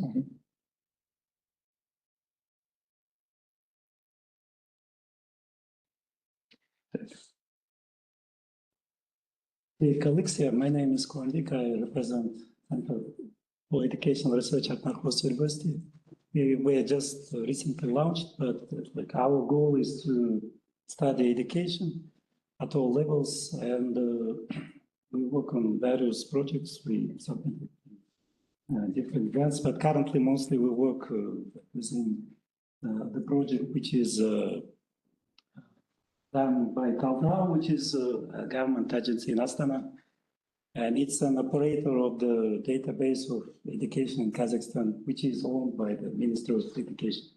And the grant itself is on forecasting primary school enrollment, and within this grant we have the research team, and Bauzhan is also involved there, Kairat Moldashov, Alisher Aldashov, Birjan Batkeev, myself, and we work on different research projects. Sometimes we connect with economics data, sometimes with other data, but this data set is unfortunately closed, and it's open only for this research team, but we are available for collaboration if you are interested in this research to write on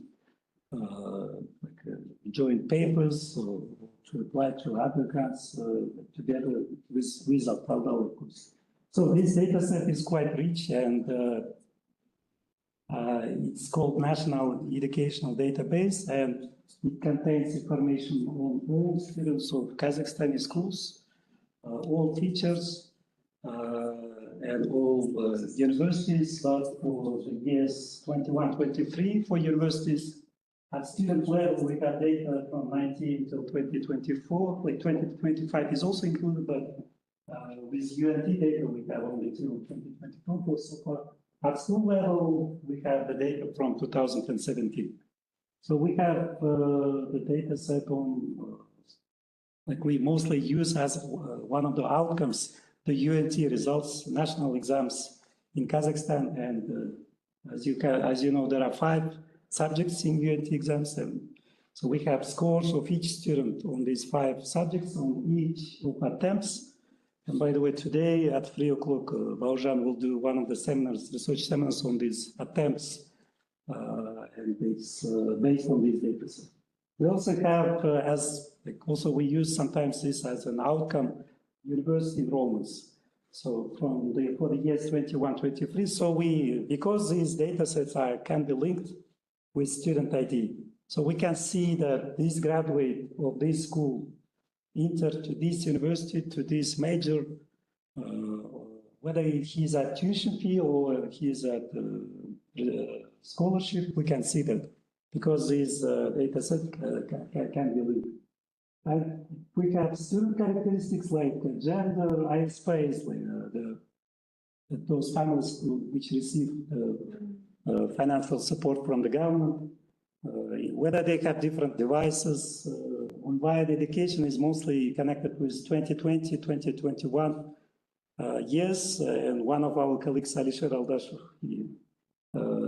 made the project on online education and its impact on the educational outcomes during the COVID in Kazakhstan. Very interesting. Then we have, of course, low grades, like diploma status, for example. If someone got Altınbelge or just read that stuff, so we see that. And then the school characteristics. We see all schools in Kazakhstan, private, public, school types, like different types of schools.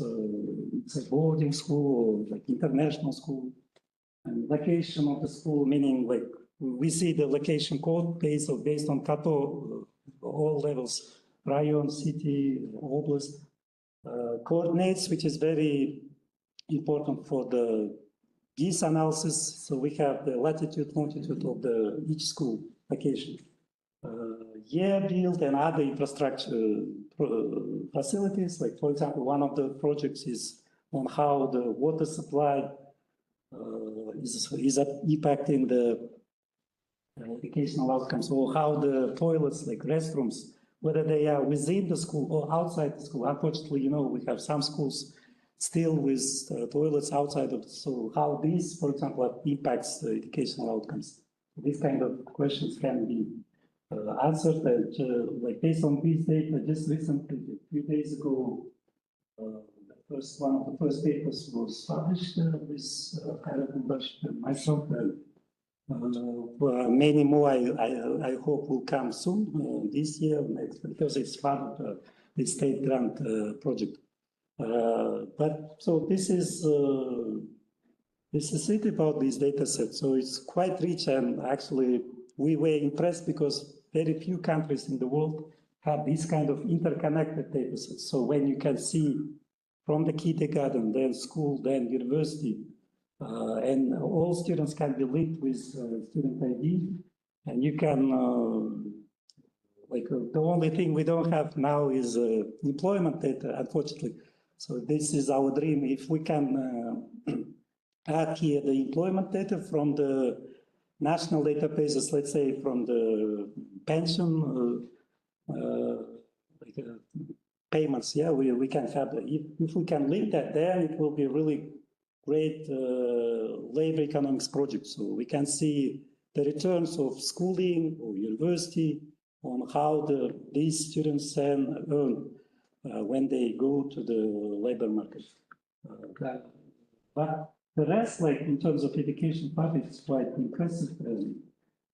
As I said, so here's my email. So if you have any research interest to combine certain other data sets, probably with this educational data set, we can work together on joint projects.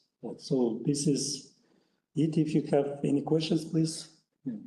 Sorry, one, I didn't understand. They still follow the same pupils and students? No, They still follow them in the sense that they go to university. Are they planning to continue following them? Yeah. So like for the university data set, like in general, is unfortunately for these years, we are now asking for more years, like 24, 25, because like this data set was before in Taldau, and now it's degraded to the other ministry. So then the later years are not available, unfortunately, but it's usually the government migrations. So that's what I think was discussed, that when someone is operating certain data set, and then if the owner is changing, then of course, like everything is changing. But these years are available, and future years we hope the data. Yeah.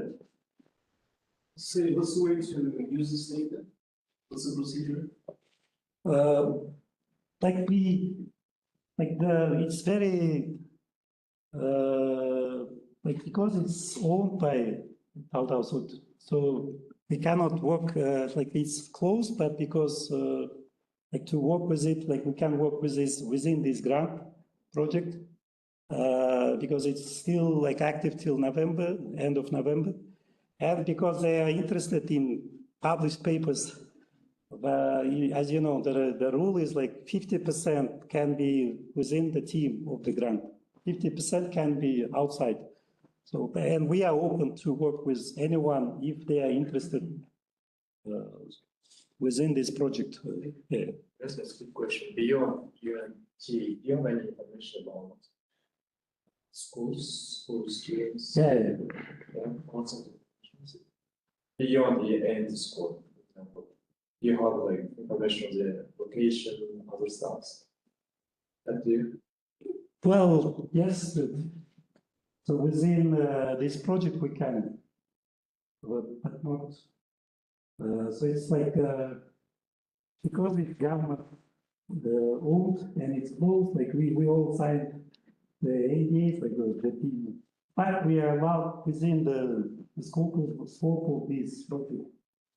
Work on different like we are not limited in terms of like research questions. We can combine with any economic statement, whatever. But the problem is that Ministry of Education, unfortunately, is not so open yet, and they cannot like. That's our dream, like for it to be open to everyone, so that it will be available. But by the way, some of the data sets are available open, like for example, migration between schools and regions. It's open and published by Roundtable itself, and it's on open repository. But unfortunately, so they are ready to give like aggregated data mostly. They don't give individual, and even we don't have like direct access to individual data. It's all like, of course, with student ID or school ID. So it's, but like even within our team, like it's through EPL, we have the special servers there where we have the starter program where we do all our calculations.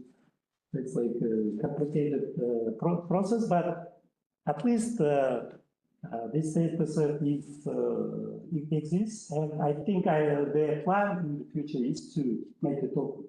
But they are now negotiating with Ministry on how to make it open and what will be the procedures to get it.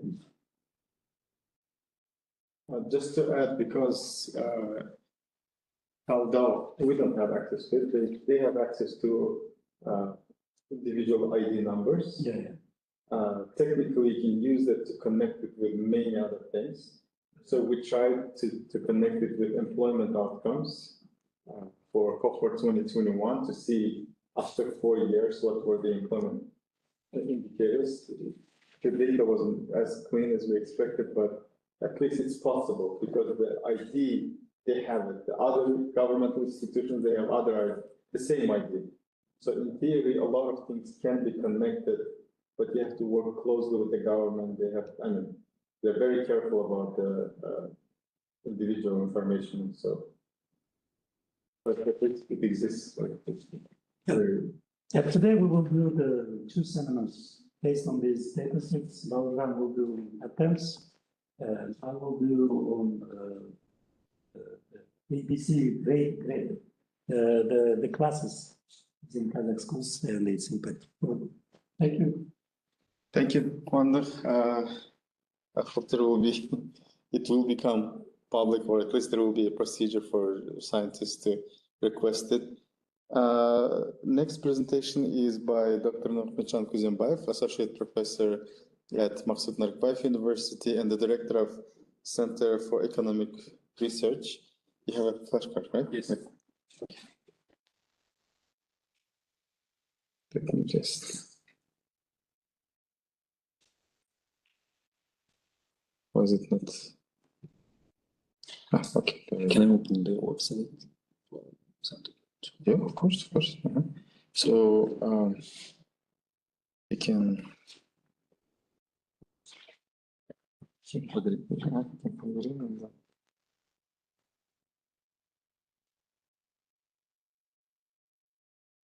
can share. If you want to start with the website, you can go into the website and share the screen. Okay. Huh?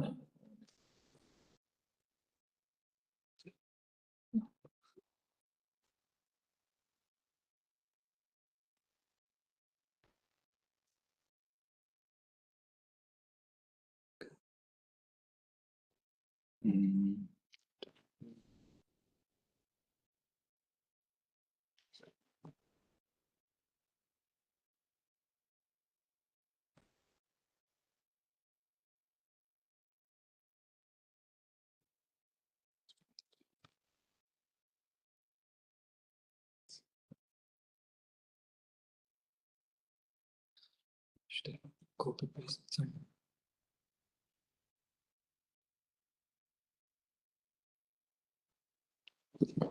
Can you send it by email? Okay. If you want, we can continue with the other presentations. presentations. Yes. Okay. Let me check the. Just either WhatsApp or email, and then I'll send it here. Okay.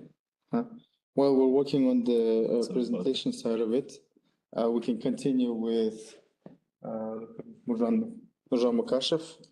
He's the director of Center for Health Policy and Management at SDU University. Did you send? Yeah, on the science, on the email. A science email. Okay. Yeah, science. Hello, everyone. Welcome, our dear guest at the SDU campus. My name is Nurjan Mukashev. I lead the Center for Health, Policy and Management at SDU University. So we're affiliated with the School of Social Sciences, Business and Law. And the center was actually launched a few years ago, in 2020. It was like height of the COVID years. So that's why back then the rector of the university, Kwanch Yergaliyev Mirza, he is like part public health professional, decided to set up a center to support all this like knowledge and dissemination activities. So since then, I'm kind of inheriting this center, and Gemma? Blake. Okay. Yes. So I'm seeing this. Yeah. So basically, currently, our goal is to develop future-ready leaders in management and policy through training, research, and service. So main focus is on our SDU University, though we have a vast collaboration because of especially health exposure. Myself, I'm a doctor by training, physician, health administrator, and a researcher in health policy and management. And we're also trying to link our management, educators and researchers at our school and policy specialists with like more applied field, trying to extend our outreach to the community, especially the Almaty region. So for that also we have a collaboration with Asfendiyarov University. We have like a few faculty members there with whom we actually applying to run several sustainability related projects like climate change and health adaptation in healthcare organizations in Kazakhstan, as well as assessing net zero practices in healthcare facilities in Kazakhstan. So we have some like social media presence. This is our website, and it's a bit. We've seen several presentations here. So we are basically in the start of our journey in terms of policy research because we don't have like high prevalence of policy faculty at our department. So we are trying to engage our management and policy and economics faculty to engage in the research activities. In terms of, I think the main achievements for our research center is like vast network of collaborations with public health professionals, with research teams. We have some joint projects with Aliya Sarsekeva, hi Aliya, from Kaz Sociology Lab. And I think that's a good start. And what else? I think we trying to extend this kind of capacity and expertise in Central Asia to our partners abroad, especially in Europe, who are concerned about sustainable development, especially in health and well-being. And that's why we have several kind of consortiums and networks we are part of. And we try to engage our local communities, our professionals and students with all these initiatives. And I'll be happy to discuss all these topics with y'all. And here, I think most important, the applied part of our research, because I think the most important to show how our students and our researchers can actually impact and make a difference in the community. That's why we are reaching out to our Department of Health, Akimats, in Almaty City and Almaty Oblast. Especially, we have close collaboration with the hospitals.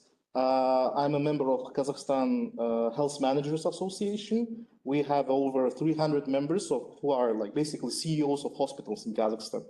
So the thing is that I think it's a good collaboration with NGOs where we can reach out and basically ask for some input in terms of data, in terms of opinions, both qualitative and quantitative assessment of their practices, basically medical businesses.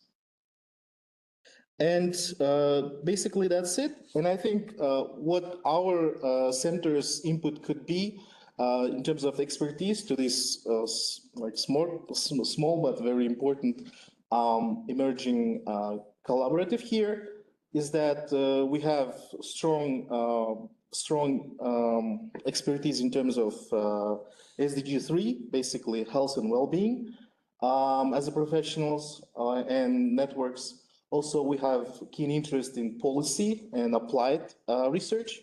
And third, I think we can add basically the most recent presentation about these educational facilities. I think we can extend this basically data points, data sets in terms of healthcare facilities and health-related facilities in that way. So that's my thinking about it. So I think the next step will be just the realization. Thank you so much, and I'll be happy to talk more later. Thank you. We can come back to.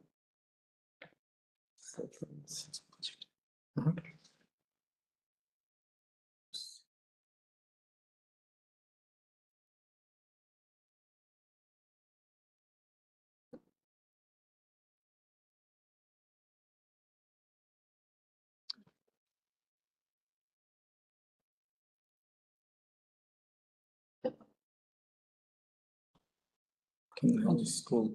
Okay.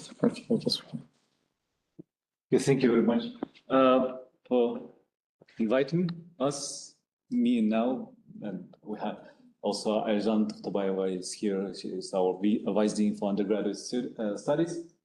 My name is Limedjan. I'm a director of the MNU Center for Economic Research, which was established last year. And we actually, our key research areas are applied micro, gender economics, behavioral economics, and finance, and investment and risk management. Here's a link to our website where you can find more information about our center. That's our website. Members, Dr. Saule Kimilbayeva, I think most of you know her, works primarily on gender economics. No, we are from Astana, Maksat Narikbayev University, former Kazgiv University. Stanislav Yugay works on agricultural economics. Dr. Elmira Mambayeva, PhD in finance, works in finance. Dr. Dalia Kasparbayeva, she has a project now working on from health-related data on basically hospital level, I think, data. But this data is, I think, it's confidential. Dr. Yermukanova, also a PhD in economics from Alicante. She's a theoretical economist working on behavioral IO. Timur Kogabayev, PhD candidate from Estonian University of Life Sciences, I think. Yeah, works on innovation management.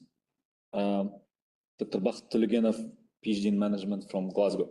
So these are all our members, and also we have a couple of research assistants who help us a lot.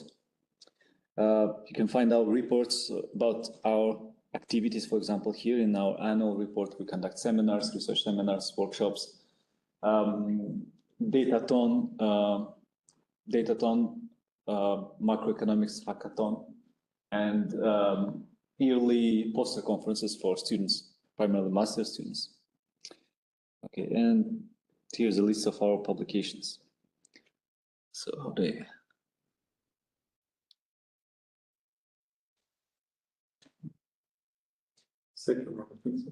Yep.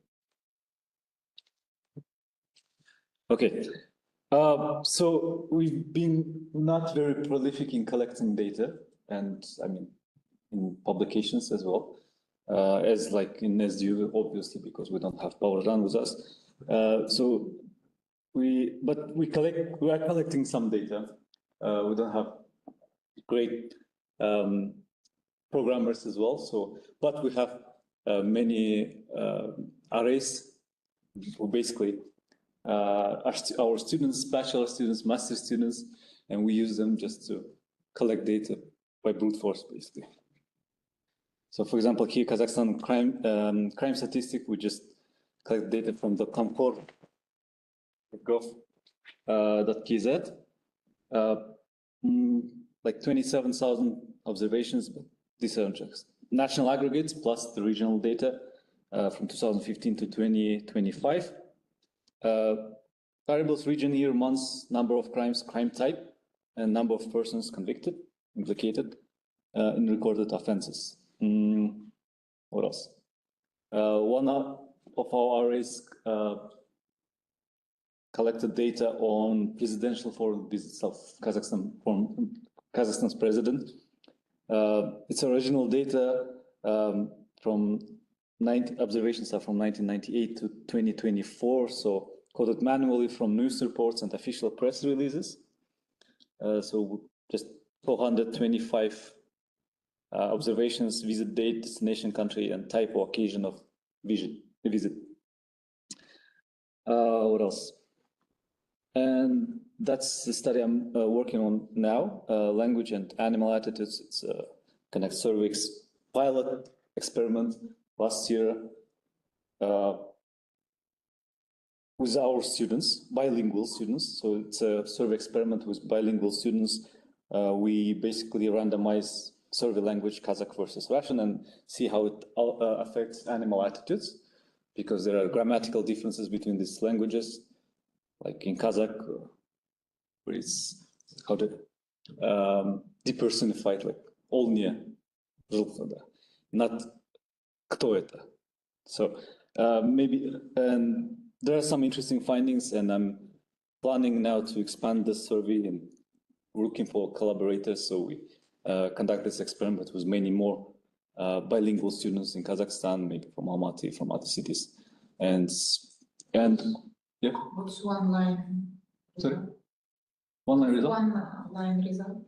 One line result is that if you're basically answering these questions in Kazakh, you are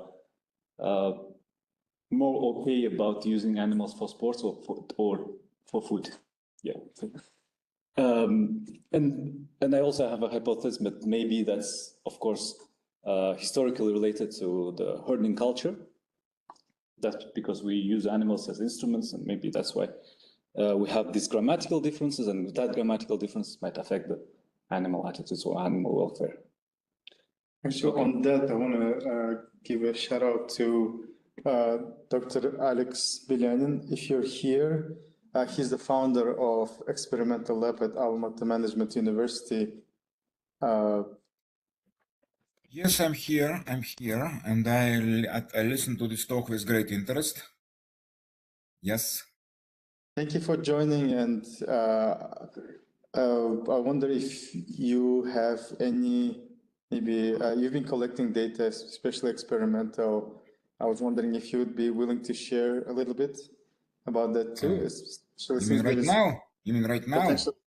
No, just in general, not a presentation.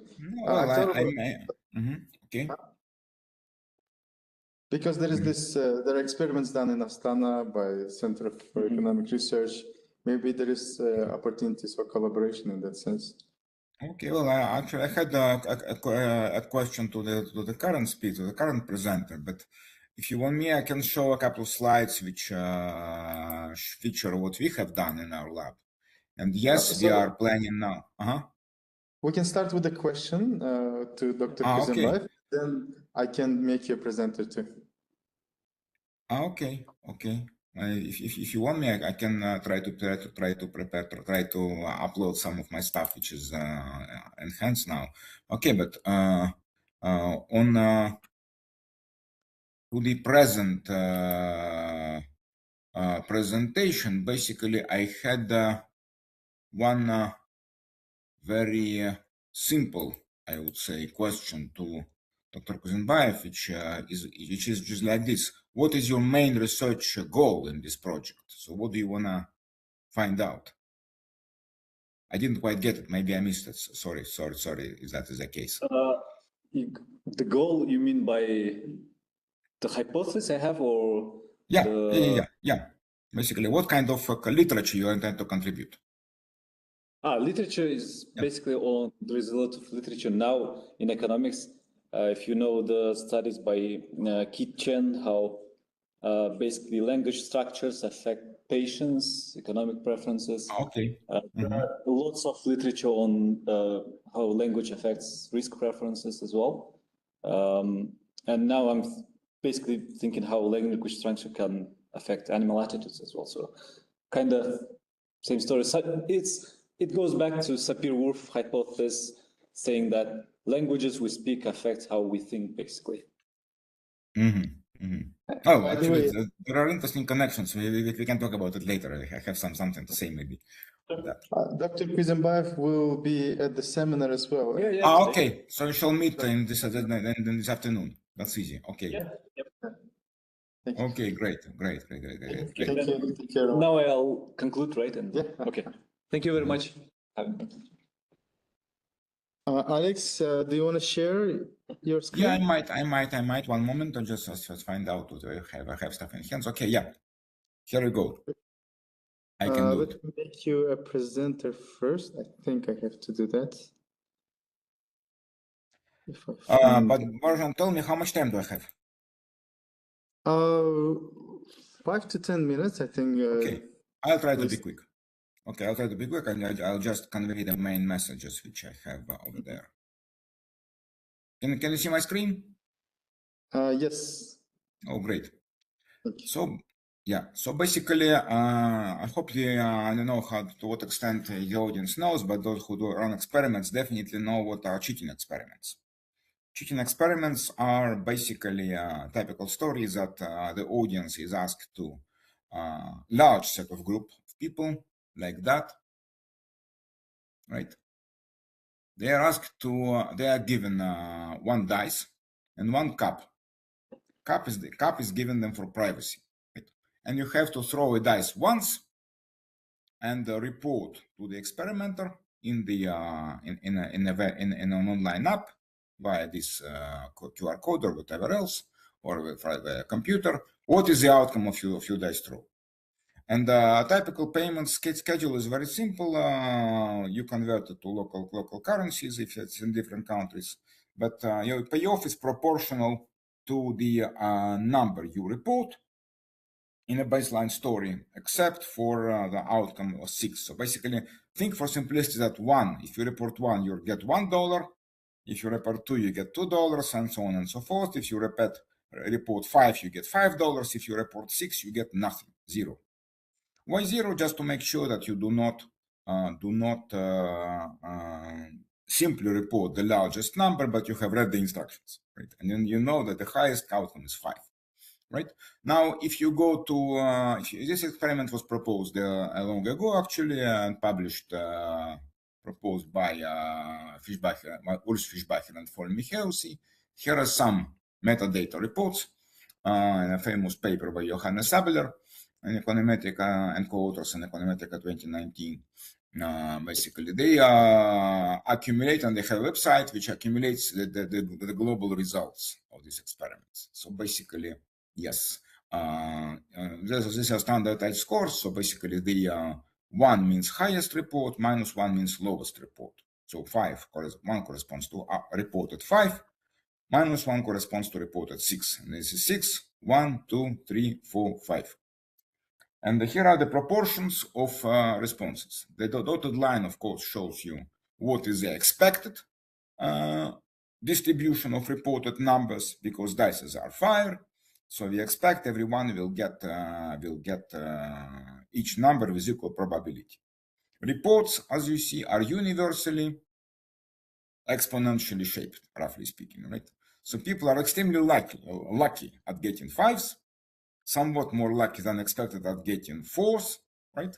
Unexpectedly, unfrequently, they get 6, 1, and 2. 3 is kind of okay midway. This is an average picture. As you see, it's a global story. There is over 100 papers, published papers, which are behind this picture, and that's very common. So this can be used, of course, if you have a large sample of people. You cannot say who individually cheated in this case, who reported 5 while he or she got 1, right? But you can discuss honesty of individuals in a variety of settings, and there are plenty of papers which also do that. For instance, Gechter and Schultz connect the distribution of these responses to quality of institutions. So basically, green countries have good institutions, red ones have bad institutions, quotation marks. I don't have time to go to details, but if you want, you can take a look at this paper and many others. Johannes Abelrapch on the website, they have links to almost all visible papers in this area. So what we did? We did an international experiment, and but in 4 different treatments. One treatment was a baseline. Everyone has to throw a dice and report what is the outcome. In the baseline treatment, so basically in all experiments, you can get at most 5, right? At most 5. So think of this 5 as a maximum possible gain you can get, and anything you report under 5, of course, in economically rational terms, means you give it up. Now, our question is to whom you give it up. This is our treatments. In a baseline, you give it up to no one, that is to the experimenter. You could have claimed 5, but you have claimed 2. Okay, then $3 go to the experimenter. Okay. So in treatment social, we say, okay, if you reported 2, then 5 maximum gain minus 2 you have claimed, it's 3 points. Go to another random student in this audience. If you report 2 in a government treatment, a third treatment of our experiment, then these remaining $3 go to the state fund, the Ministry of Finance in the respective country. If you finally in the NGO treatment, if you reported 2 rather than 5, then $3 will go to a reputable international or local NGO, right? In most countries, we use the Doctors Without Borders at this NGO, but when we ran it in Kazakhstan, it turned out that they do not operate in Kazakhstan. So this transfer would be would be not trustworthy. So we have have chosen a charity foundation, Azurume. In case of Kazakhstan, basically, if you don't know, they are basically providing housing to families in need. So this is a charity foundations. And we look at the differences between the distributions of responses across these 4 treatments. Any questions on that? Was it clear enough? Okay, I hear no questions, but I hope you still hear me. So I can continue, and in the remaining 2 minutes, I'll report briefly the results. I skip, of course, we have a large questionnaire. I don't report that. But what we have, I'll focus on Kazakhstani data. So these are global picture of the experiment with colors corresponding to baseline, social, government, and NGO treatments. Okay. So all data, all countries which are in an experiment, basically, there are about 30 of them, and data collection was over last year. So, and yes, and there are about 80 to 100 observations, independent decisions in each country per treatment. And they are paid, of course, in local currencies. So basically, what do we find here? This is a typical overall picture is a yes exponential. But exponential picture has to, there are of course different, of course there are exceptions, like in Argentina, okay, Korea, Pakistan, when the picture is more flat, Portugal also. And but the question is how these distributions vary across the 4 treatments.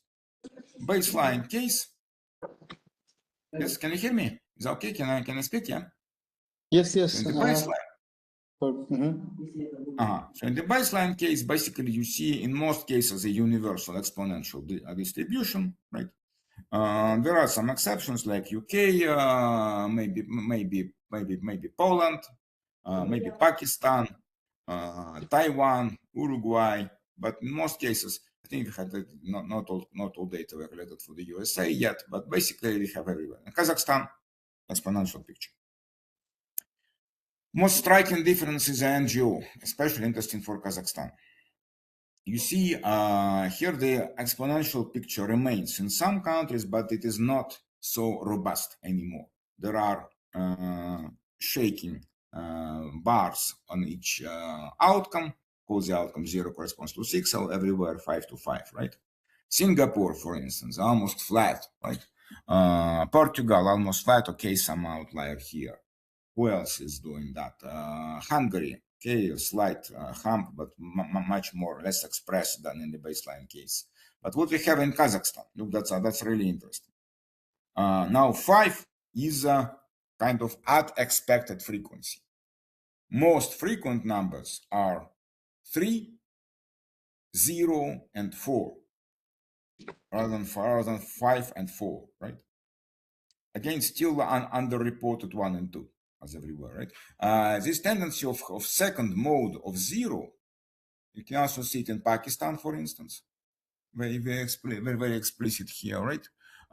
Cote d'Ivoire as well, but Cote d'Ivoire, that's basically these are wrong data. I think we will drop them from the sampler ultimately. There is something strange about this country. So, but Pakistan and Kazakhstan are worth drawing attention. Why people do that?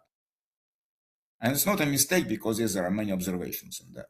And actually, the way we reported, the way we interpret this data is that in these 2 countries, which incidentally happen to Muslim societies, right? The idea of charity donations like VAC or other kind of contributions to the social good is important, right? And many people, given that they can sacrifice, okay, $5 is not fortune, right? Not a fortune, right? But they know that they can claim $5 and they can give them to a good cause. And many people in these countries prefer to do that. And even saying 3 instead of 5, okay, had it been all for me and the rest would be given back to the experimenter, I don't care about this experimenter guy. But if I can give up some of my due earnings to a good cause, I'm willing to do that. And Alex, actually, it was unexpected. Yeah. We have to wrap up soon. Yeah. So basically, this is the main message I wanted to say, right? We have similar effects in the government, not so expressed, but still similar in a sense, right? Less well-expressed situation for the social, for the peer contributions. So basically, we are now preparing papers out of these. Yes, and there are also connections to norms. They have a variety of other things, but I don't have time to speak about this. So basically, the main result is that what we found in Kazakhstan, that people are much significantly more inclined to donate to charities than most countries in the world. In our sample of 30 countries, not the whole world. Yeah, we explored the data set, and I will be happy to share, speak more if I had time. Thank you. Thank you, Alex. For those who are interested in doing experimental economics, Alex has an experimental lab at Almaty Management University. You can discuss. Alex has vast experience both in application and publication of experimental topics. Let me, as a conclusion for this workshop, first of all, I want to sorry.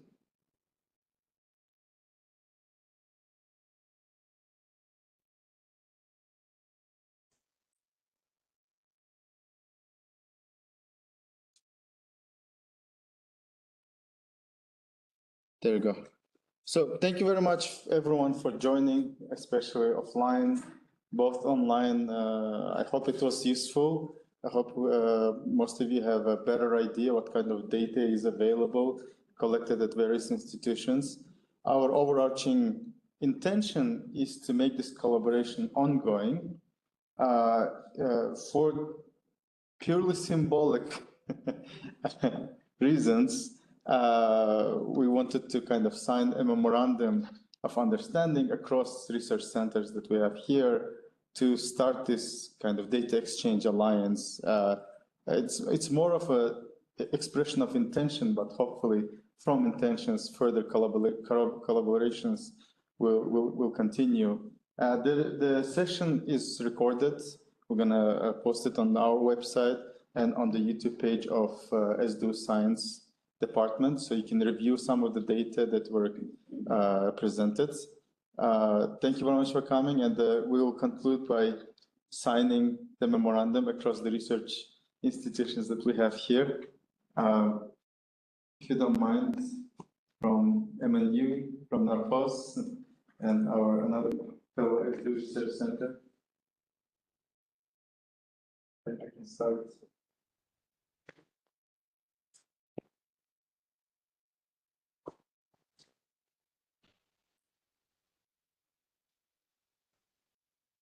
Confetti also.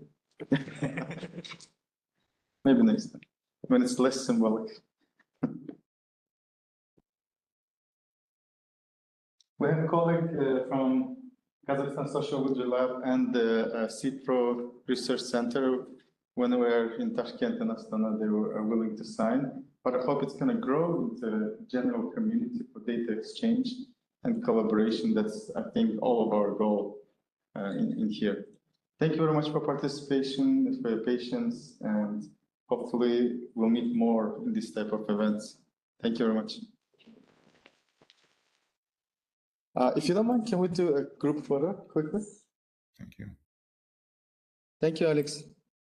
Thank you. I'm leaving now. Cheers. See you later. Cheers. Thank you, Madi.